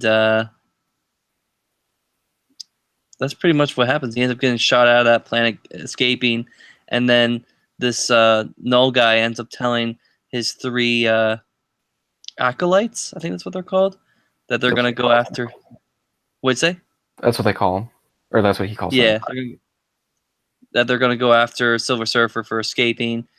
He creates this like symbiote dragon type of thing to go after him, and this whole time the Silver Surfer is kind of zooming through Earth, like escaping this like symbiote planet, and he's being talked to by this this voice, and he's like, "Who the hell are you?" Like, and how do you know my name? Also, like, I think that surprises him as well.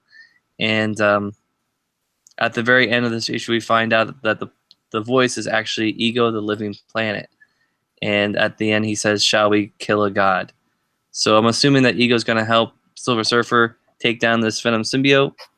And it's just a little weird because I feel like the symbiote like origin thing kind of gets like retold a lot, because I know in Bendis' Guardians there was a whole like few issue storyline explaining the whole history of the symbiotes, and now this is something else. Like, I don't know. Pretty sure there was stuff going on in the 90s too that explained it as well. So Planet of the Symbiotes. What? Planet of the Symbiotes during the Clone Saga. Yeah. And So and if you want to hear us talk about that, go back and watch that episode. Shameless plug. So I feel like we're always plugging the Clone Zone. Dan talked about how he kind of perceives Null as having a little bit of feminine characteristics. This is not entirely related to that, but I don't know if this is just totally me being weird, but I felt like there was a little bit of homoeroticism between Null and the like darkened, like symbiotized Silver Surfer. He's like really grabbing at his face and stuff, and they're really close. You could infer that, or You can infer that.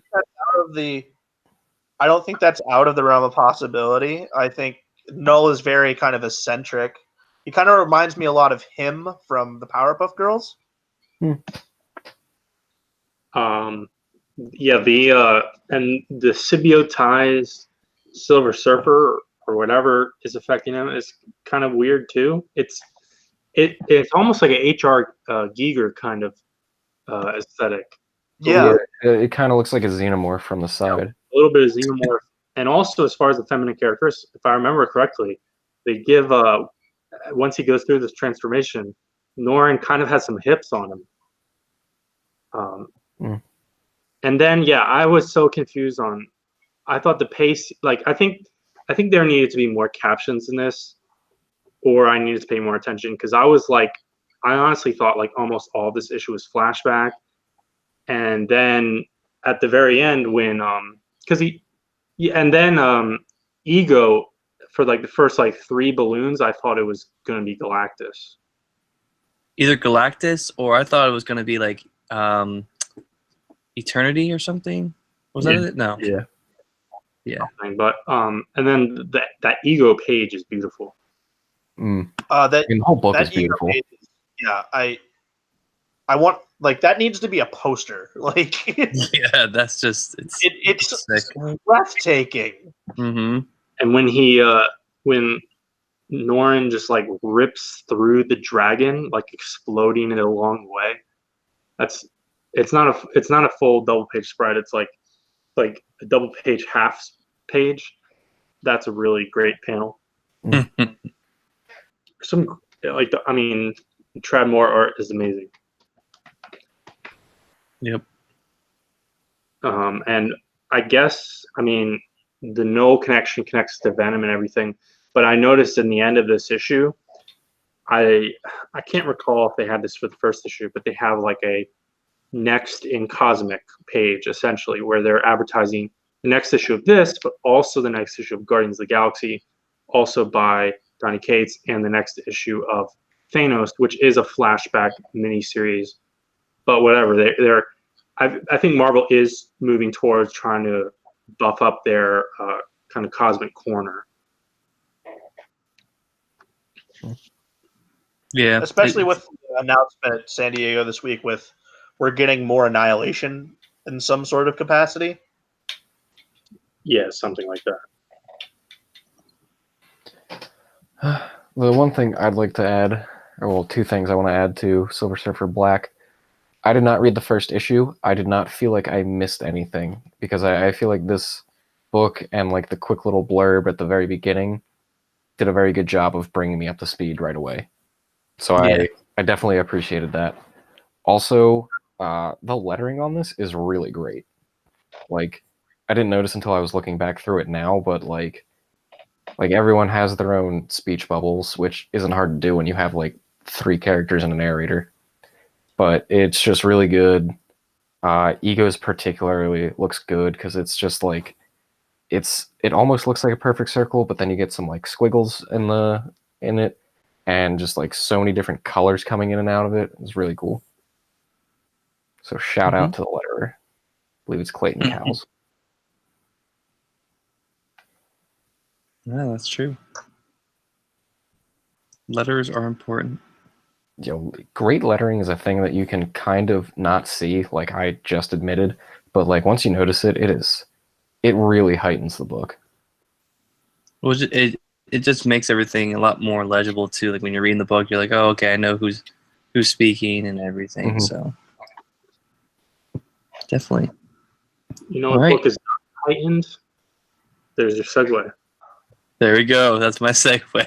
All right. So, picking up the next book we have here on Marvel, Spider-Man Life Story number 5, the 2000s, written by Chip Zdarsky, penciled by Mark Bagley, inked by John Dell, and lettered by VC's Travis Lanham. I don't know if that's how you say his name. So just picking up from the last issue. Ben Reilly has become the new, I guess, like public Spider-Man figure fighting. So we open up with him fighting against Vlad. What's his code name in the comics? I don't. Is that who is that? Who? Morlun? Orland? Yeah. Moreland? Is that it? Yeah, it's Moreland. You- Okay. When I don't know if I'm familiar with him. no, it's JMS. Okay, so I haven't read that run yet. So Flash Spider-Verse. yeah, so I guess that's kind of like the first reference to this period of Spider-Man. So Ben Reilly ends up fighting against Vlad, ends up actually dying on TV, and we cut to Peter at his home in somewhere in like Washington, I think it is. No, Right? he's in Portland. Oh, Portland. Portland. Oh, damn it, I got it wrong again. That's If you where want to they. learn about, Come on, Clone Saga. Come on. Yeah. Yeah, if you want to learn about the other time that Peter actually did go off to the West Coast and got a job, look in the Clone Saga. You'll be able to tell which one it is because that's the one episode I'm in. Ginger Dan gets it. Ginger Dan gets it. Sorry, wait, hold on. I forgot a key thing to say. Shameless plug. There you go. Thank Now you. we can continue. Maybe he should give the description on this video because I am a plebe when it comes to this. Anyway, I'll gladly describe a book I haven't read.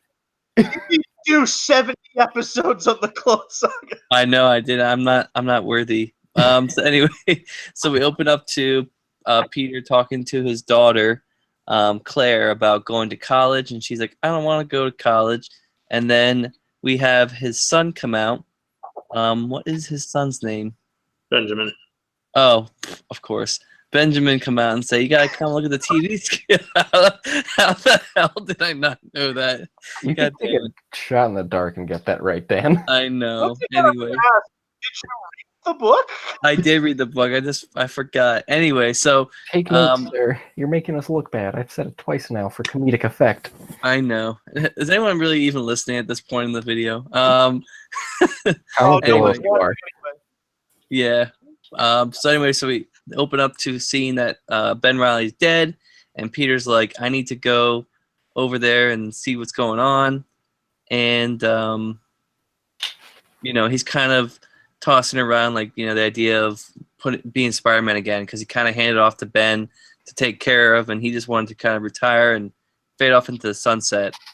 But his daughter reminds him of how he helped out during 9/11, so we get about a page of 9/11 stuff. Obviously, for time. What? We get What's like a that? panel. Yeah, you get We you get get a one. panel.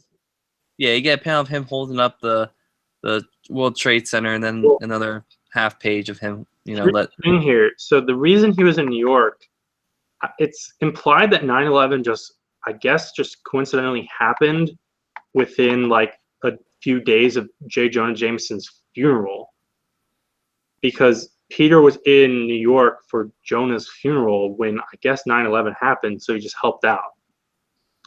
Kind of weird. Yeah, so we get reference to that, which is, I guess, for a book like this, you have to kind of reference that. We have Tony Stark. So this is all set in 2006. So obviously, this is part of the Civil War storyline. Obviously, adjusted for the ages of the different characters. So we get Tony kind of taking care. He's a Secretary of Defense, I believe. Yeah. And so he's kind of trying to track down Captain America. He held the Secretary of Defense in the comics previously, right? Yes. Oh yeah, I believe so. Yeah. I'm still I still am a little confused on the ages though, because Tony Stark looks like the same age as Peter, but he should be 20 years older, right? That's what money gets you.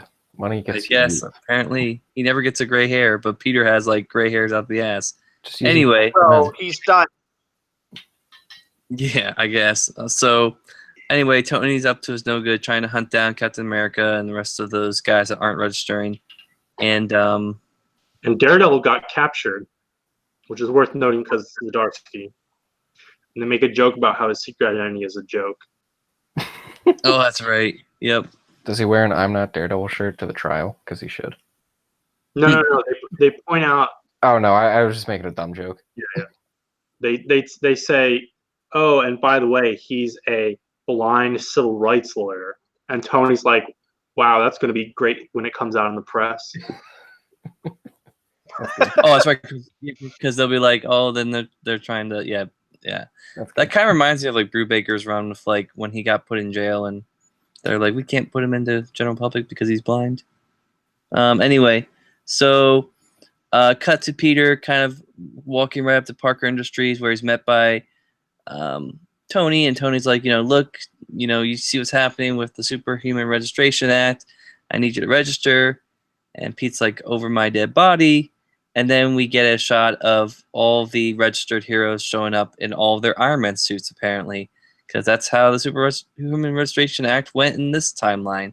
So we get War Machine, Black Widow, apparently, Captain Marvel, She-Hulk, and who the hell is that?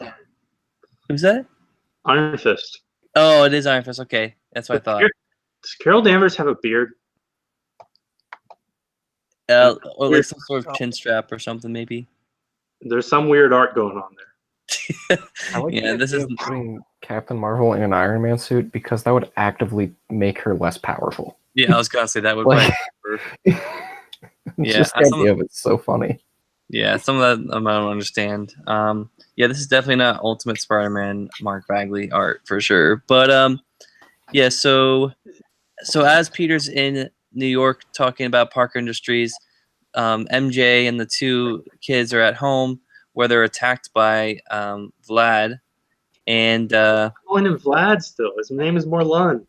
Morlun? Yes. Morlun, okay, Morlun, okay. So yeah, so they're being attacked by him at the house in Portland, and Peter's being attacked by all these robots or all these like Tony Stark, registered heroes in Iron Man armor, and as Peter's getting the shit kicked out of him, Cap comes out of nowhere with Cloak and Dagger, Hawkeye, and Luke Cage, which I thought was pretty cool. You That was could a pretty cool moment. say this is Old Man Hawkeye. Old Man Hawkeye, Old Man Power Man, apparently too. Old Man Luke. Yeah, I how like long until we get an Cage with old his man? old Luke man series? beard. Yeah, I don't know, but I Just thought that wait was till Ethan Sachs is done with Old Man Quill. He'll get around to Old Man Luke Cage. yeah. I'll buy it now. Anyway, so yeah, so then we cut to the kids trying to attack Moreland. Doesn't work out, and Peter escapes into Parker Industries to go get something, and then we all know what he's going to go get. And what else? Wait, Dan, is it a weird Spider-Man costume? A weird Spider-Man costume. Yes, It's the ugliest one in this series, which is a very high bar. and it's a little weird I because like disagree. I think about a few issues ago with all of like the metal reflector plates on it. Yeah. It was a lot worse. it's just a little weird too because I was totally expecting like some sort of Iron Spider like reference because Civil War stuff, but they totally went a different direction. I mean, it's whatever. I don't really care that much, but yeah, it's a little weird towards the end here. But anyway, we pan back to the forest where MJ and Ben and Claire are trying to escape, and they find out that apparently if one of them gets pinned down and being attacked while like Moreland's feeding on him, he's like vulnerable. So Ben kind of gives himself up, lets himself get fed on by Moreland, and Claire comes up and just whacks him in the head with a piece of wood, and he falls and dies and gets stabbed. And Ben dies because he got the life sucked out of him. And oh my god, I just looked at this panel right now. MJ's face in this panel is so ugly. Like she looks like a clay. She looks like like in Indiana Jones and the Raiders of the Lost Ark when like they're melting at the end. That's what it looks like. She looks so bad. No, not familiar with the film. I don't think Morlun is dead, since that's kind of what is teased as leading into the next issue. Okay. Which now I'm scared is going to be like Spider-Verse. And I'm not really sure if Benjamin's dead either. I think he might be weakened, but I guess it doesn't really matter much. Yeah. But and like you guys mentioned, at the end here, Peter comes out with the new Spider-Man suit, ends up taking Tony's mask off, and it turns out that Tony was actually not there at all the whole time. He was a hologram, and some choice words are said between the two of them, and Iron Man ends up retreating. Or no, Captain America and his guys end up going back to the base, and yeah, pretty much covers the two main, I guess, like points in that era for Spider-Man. I don't understand. Yes. I don't understand this fight, because to me, Peter jumps out the window and uses like an EMP kind of thing. Yeah. That's how it's drawn, basically. So like, and all of Tony's lackeys wear armor, which all get affected by the EMP, and like, no one thought of that when they were designing them. Pete does it so easily. He takes down, I mean, don't count Tony because he's technically not there. He takes down like, I think there's 5 of them with an EMP super quickly, and then they all run away. It's true. I don't like this series.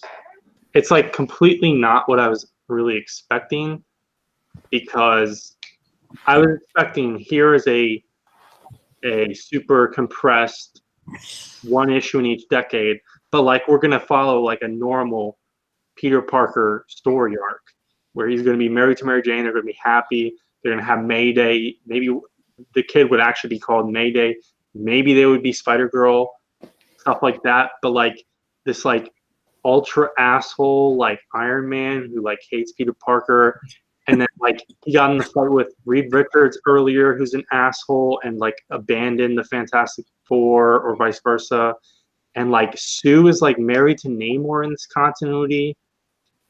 Bagley's art is rough as hell, especially. I think each issue has gotten worse on the art side, in my opinion. I would say that each issue kind of has gotten worse. I think the first issue I was even like somewhat complimentary. I was complaining about all the designs and stuff, but I was like, okay, this is like the version of Bagley, which is not like the ultimate, like slightly more cartoony way. This is like it's closer to the 90s Bagley, which still felt in line with like, you know, traditional superhero statures and everything. And then it's really a major part is just the designs. It was really weird when Captain America showed up, because Captain America actually he still has like that modern tactical look, but Captain America looks really good in this issue in comparison to the rest of it. But every single issue almost, we've gotten like one of the top, like this is issue 5. We've probably gotten 5 Spider-Man costumes which belong in the top 10 worst Spider-Man costumes. So, and with that statement, look for them to be DLC in future PS4 Spider-Man games. Yeah. It's cool seeing Betty Brant in charge of Buell. That's a cool like future Elseworlds kind of status quo. I forgot to mention that. Yeah. It's also funny, I forgot to mention out when Dan was going through. Morlun basically gets Old Man Logan, or not Old Man Logan, he gets Logan. That's true. He gets a piece of a log through his chest. I don't like this series. We know. Yeah. Yeah, I would say So, this. and with that perfect segue, Vince, talk about your pick of the week, which is another series you don't like. Okay, so my real pick of the week is Jimmy Olsen, but this is my anti-pick of the week and my official pick of the week. This is Uncanny Do I have X-Men. to start counting your picks of the week, or is that going to be special moments? No. So as I showed in the haul section, I bought a bunch of X-Men books. I like the X-Men a lot, if you don't know. Well, I'm going to branch off this. If you want to see how much X-Men Vince owns, he recorded a video on his whole X-Men collection. You can go and find it and look. On his video. On his YouTube channel. Also, make sure you check out the X-Men remastered theme. No, don't do that. Don't do that. Watch that after you've watched the other one. Watch it while you watch it. Don't watch Oh, even better. I should actually. There's a few more books that I need to come out, but I might do an update video of that because I've been doing lots of streamlining and getting things and stuff. But this is Uncanny X-Men. Okay, we're running a little long. Yeah, this Right. Uncanny X-Men number 22, the final issue of Matt Rosenberg's run, his finale. The big X-Men relaunch slate, all of the books after the kind of twin status quo launching books, they were literally just announced basically like right before we started recording this. Well, minus a few hours. This issue opens with Scott. This issue opens with Scott monologuing to Danny Moonstar, which I thought there was actually a few interesting points here. He's talking about their role in this post-global mind wipe status quo that Emma Frost has set up. How his power is offensive in nature. It's not like this cool gift like Warren Worthington where he can fly through the skies, or something he can really help people with. And he doesn't know what to do when the war is over. And Danny rightly contesting that is like, we can still help people, just like all the other superheroes in this world. She doesn't straight up say that, but she should have just been like, hey, have you ever heard of Captain America? And then Danny tries to throw a dig in where she says it's always been the Scott Summers story or the Scott and Jean story or the Scott and Logan story. We're all just the supporting characters. And I agree with her.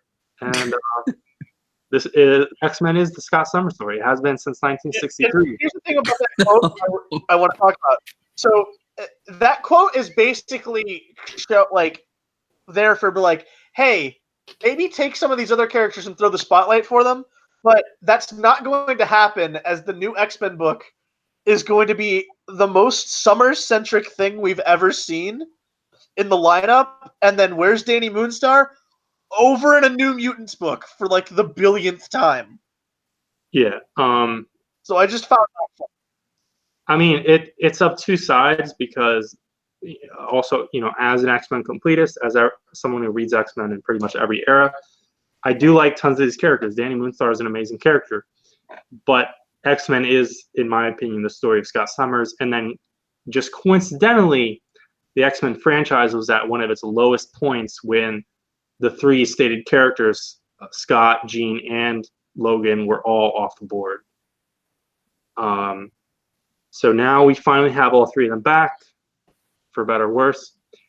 But the status quo is total bullshit because then fucking Sentinels come out of nowhere, still targeting them. So Alex Summers, Havoc, blows himself the fuck up.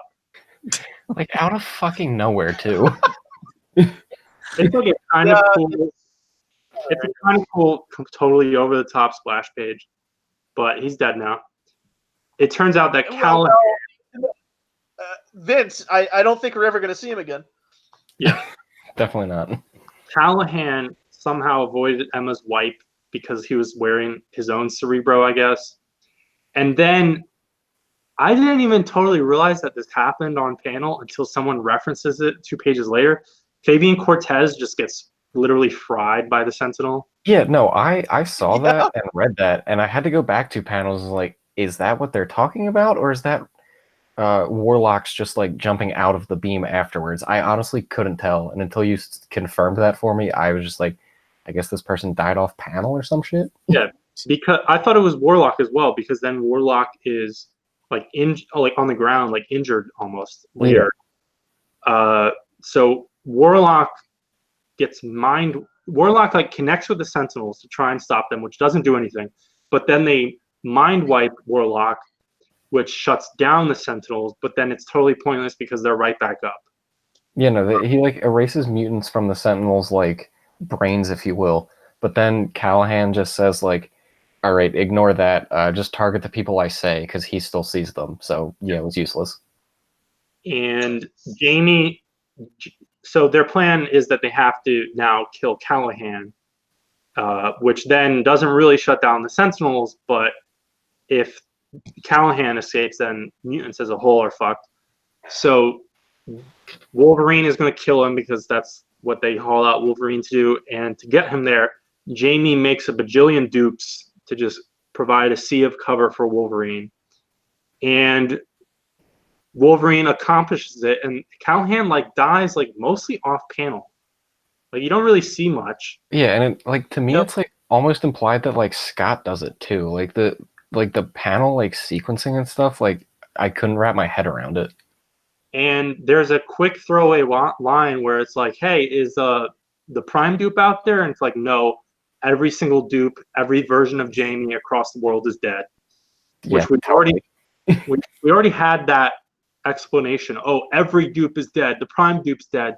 We had that a year and a half ago, 2 years ago. It was just as stupid then, just as unnecessary. And then what's really weird is literally at the climax of this issue, the art goes to absolute shit.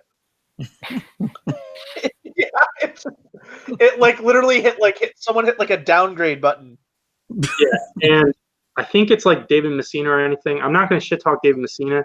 This has been an issue with basically this whole second arc of the Rosenberg like focus run, where They have Salvador Roca's name on the book, but I don't know. I assume because of the rush schedule, I forgot to look. I don't think he's actually one of the artists on one of the ongoing X-Men books, but I think he had a project announced separate from X-Men already. did.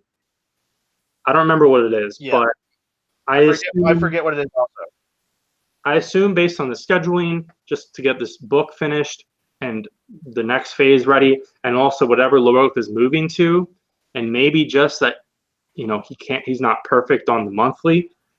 They've brought in fill-in guys to do pages, and again, because I'm not blaming the artist, the schedule, this book really, literally does like go to absolute shit. Like these pages should, in no sense, be in any Marvel or DC comic book in any way. And this is Uncanny X-Men, so it's kind of ridiculous. It like really stood out to me, and this is like the crucial moment of the book. And the Deus Ex Machina, so Callahan's out, but they still have these giant Sentinels, and it's become a suicide mission. But all of the Age of X-Men characters show up, led by Storm, and then like quickly in one page with like no discernible actual action, the Sentinels get taken down. And Jean walks out of an explosion, dramatically walks past Logan and Emma, and kisses Scott, including him like pretty explicitly like groping her ass. He is like a hand length away from just having palm full cheek. Like And that would not It's have any sort of school function. So she one panel walks past Logan with him looking dejected. One panel walks past Jean with her looking dejected. And they don't even know what she's doing. I guess the implication in those panels is they're just mad that she's alive or something. Because I guess Logan doesn't necessarily know that yet. I don't know. And then in the big final page of this run, the splash page when they're kissing, Logan and Emma also highlighted being pissed off. And actually, that's not the final page. That's like no, it's not. Because then everyone's talking about, okay, this run is over, and Danny says, I know Danny, I guess, had some connection to the Age of X-Men. I didn't read that stuff, so I don't know what that's about, but she talks about how I know we'd see the Age of X-Men people again, and I know we'll see everyone one day. And it's like, Jesus Christ, so nothing mattered. Literally like, well, she's literally like, there's a reboot coming next week. And no one likes Emma Frost's status quo, which would basically, the humans, to refresh, the humans don't know what mutants are. And when they see Scott Summers, they don't see that he's wearing red glasses. I don't know what they're seeing. He's not even wearing glasses. He's wearing his visor. Yeah, that's what I mean. But like, if they looked at him, I don't know. Everyday person. Like, I feel like that's what's implied. Yeah. But they don't like that because it's like hiding and stuff. And so I guess to fix that, they just blow up the Cerebro helmet that Emma was using, and that reverses the entire global mind wipe. Sure, whatever. Totally makes sense to me. And so now they're hated and feared again for a final splash page. Yay.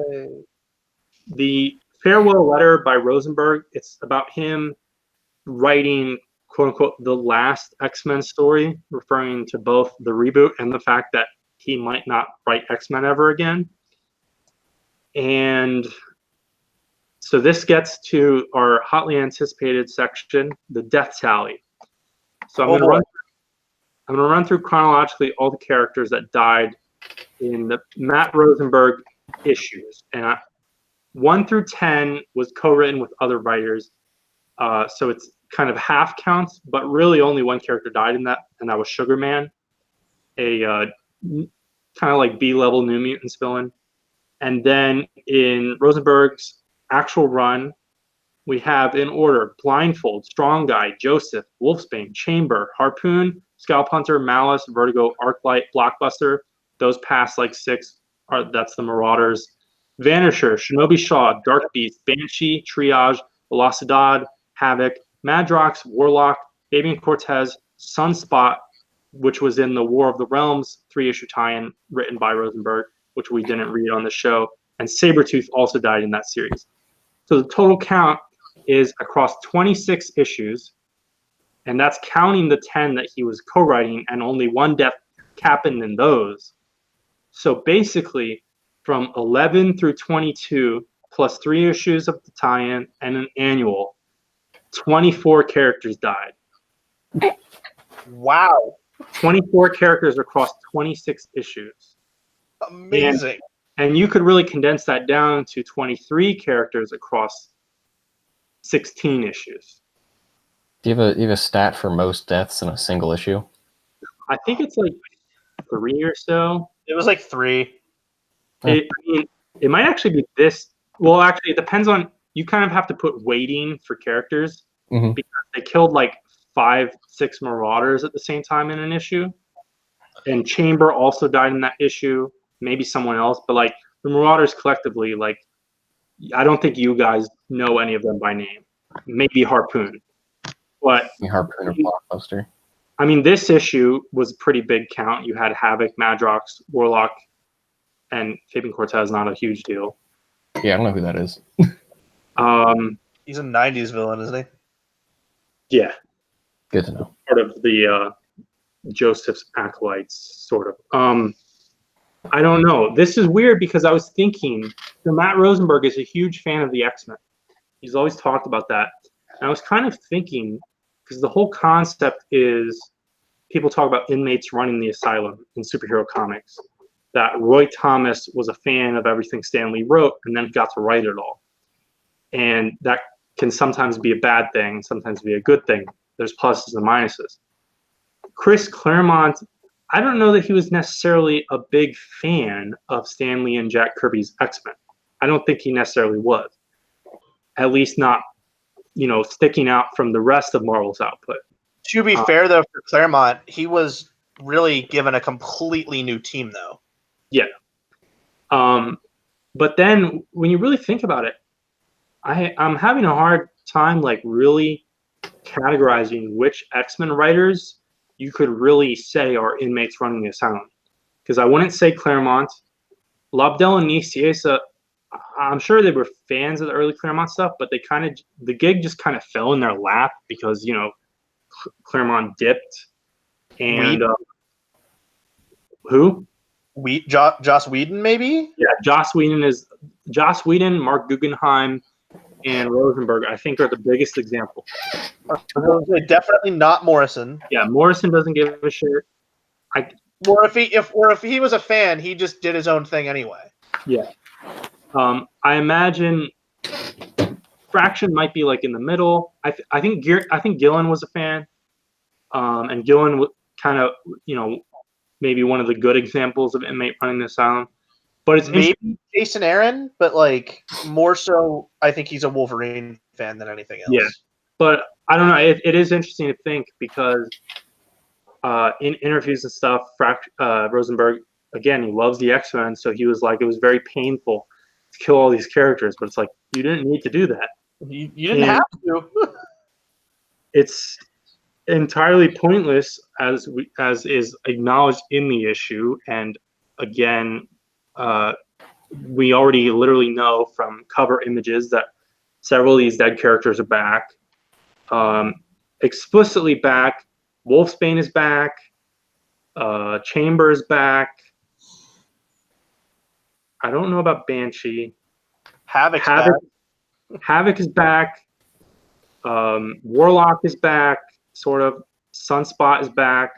I assume Sabretooth is back. So it's like a third of the characters that actually matter that he killed are back within the next ongoing series.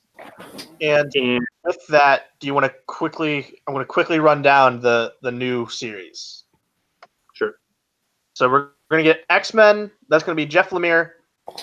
And why did I say Jeff Lemire? No, Jonathan Hickman. I don't know why Jeff Lemire was on my head. Wow. I'm tired. Jonathan Hickman on X-Men, and then New Mutants with Hickman and Ed Brisson. Fallen Angels with Brian Hill. X-Force by Ben Percy. And then Excalibur by Teenie Howard. Am I missing any of them? Oh, Marauders and Jerry Duggan. And did you say Fallen Angels? Yeah, he did. Yeah. Okay. It's whatever. It none of the books super stand out to me. I think the X-Men book has a very strange roster and premise. As Mike said, it's basically Summers, the team. You've got Scott Summers, Alex Summers. What's Corsair's name? Corsair. His dad, your dad. I can't think of his first name. I forget Summers. what Vulcan's first name is too.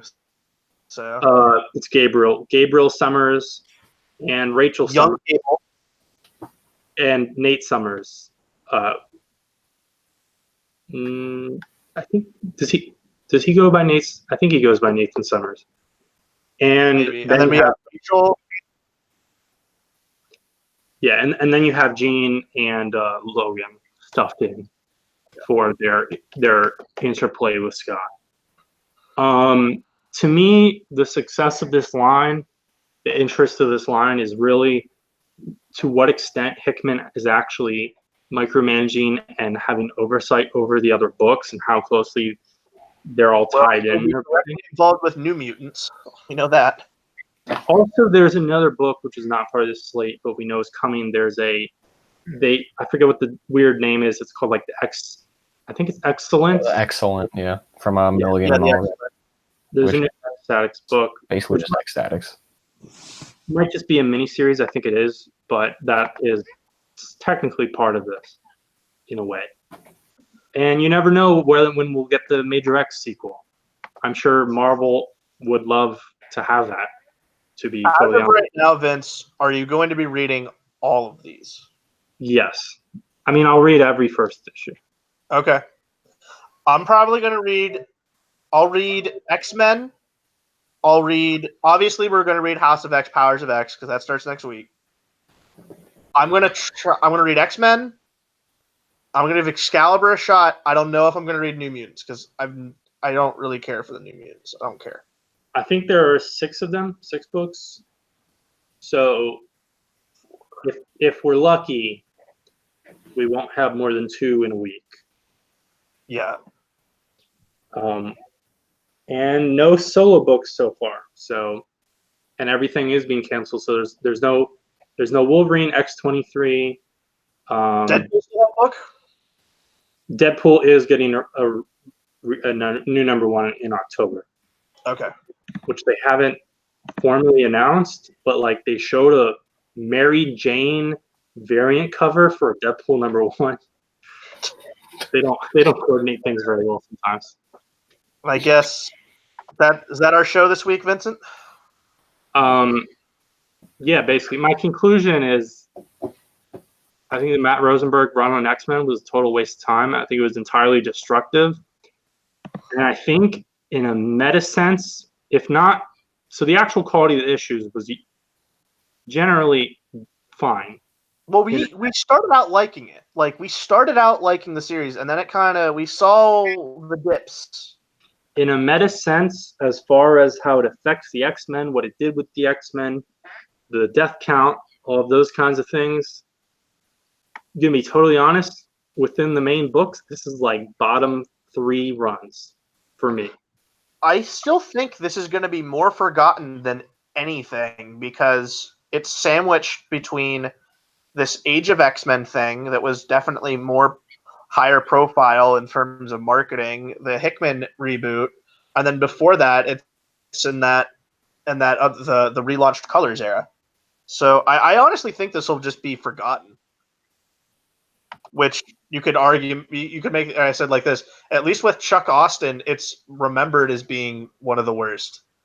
But like, I feel like this is just going to just be forgotten, which is kind of worse. At least you want to be remembered for something. It's very strange. I don't know if like Rosenberg thought that people would remember if he went this direction. Because again, it's like if you're that into the X-Men, you think you wouldn't want to kill 24 characters. Right. I would love someone to have like a real long, very brutally honest sit down with Rosenberg in like 2 years or something, like a long interview, like on a podcast, and just be like, Were there any alternate paths you were considering? Like When what would your was editorial telling you to kill characters? or like what would be your X-Men take if you couldn't kill characters and stuff like that? Yeah. Very strange. I mean, I will not forget this run. I will probably remember it sometimes in the middle of the night. Get it because you'll have to end up buying it. Well, yeah, obviously. I mean, In whatever Matt Rosenberg omnibus for the X-Men that eventually comes out, you'll end up getting it. Yeah. So that's the show. I think we might do a separate video at some point, maybe talking and reacting to some San Diego stuff. Yeah, I was gonna say I think we wanted to run down the Eisner winners, but I think because we ran long with everything else, congratulations to all the Eisner winners. We talked about the nominations a while back. You can go back for yourself and look up who won to what our predictions were and see how close we were. I don't think we were very close at all. The CIA has rigged the Eisners. And on that note, before they rig us, we're going to bid you farewell. Yeah, stay classy, San Diego. Our retro book for next week is Birthright #1 from 2014. Bye-bye.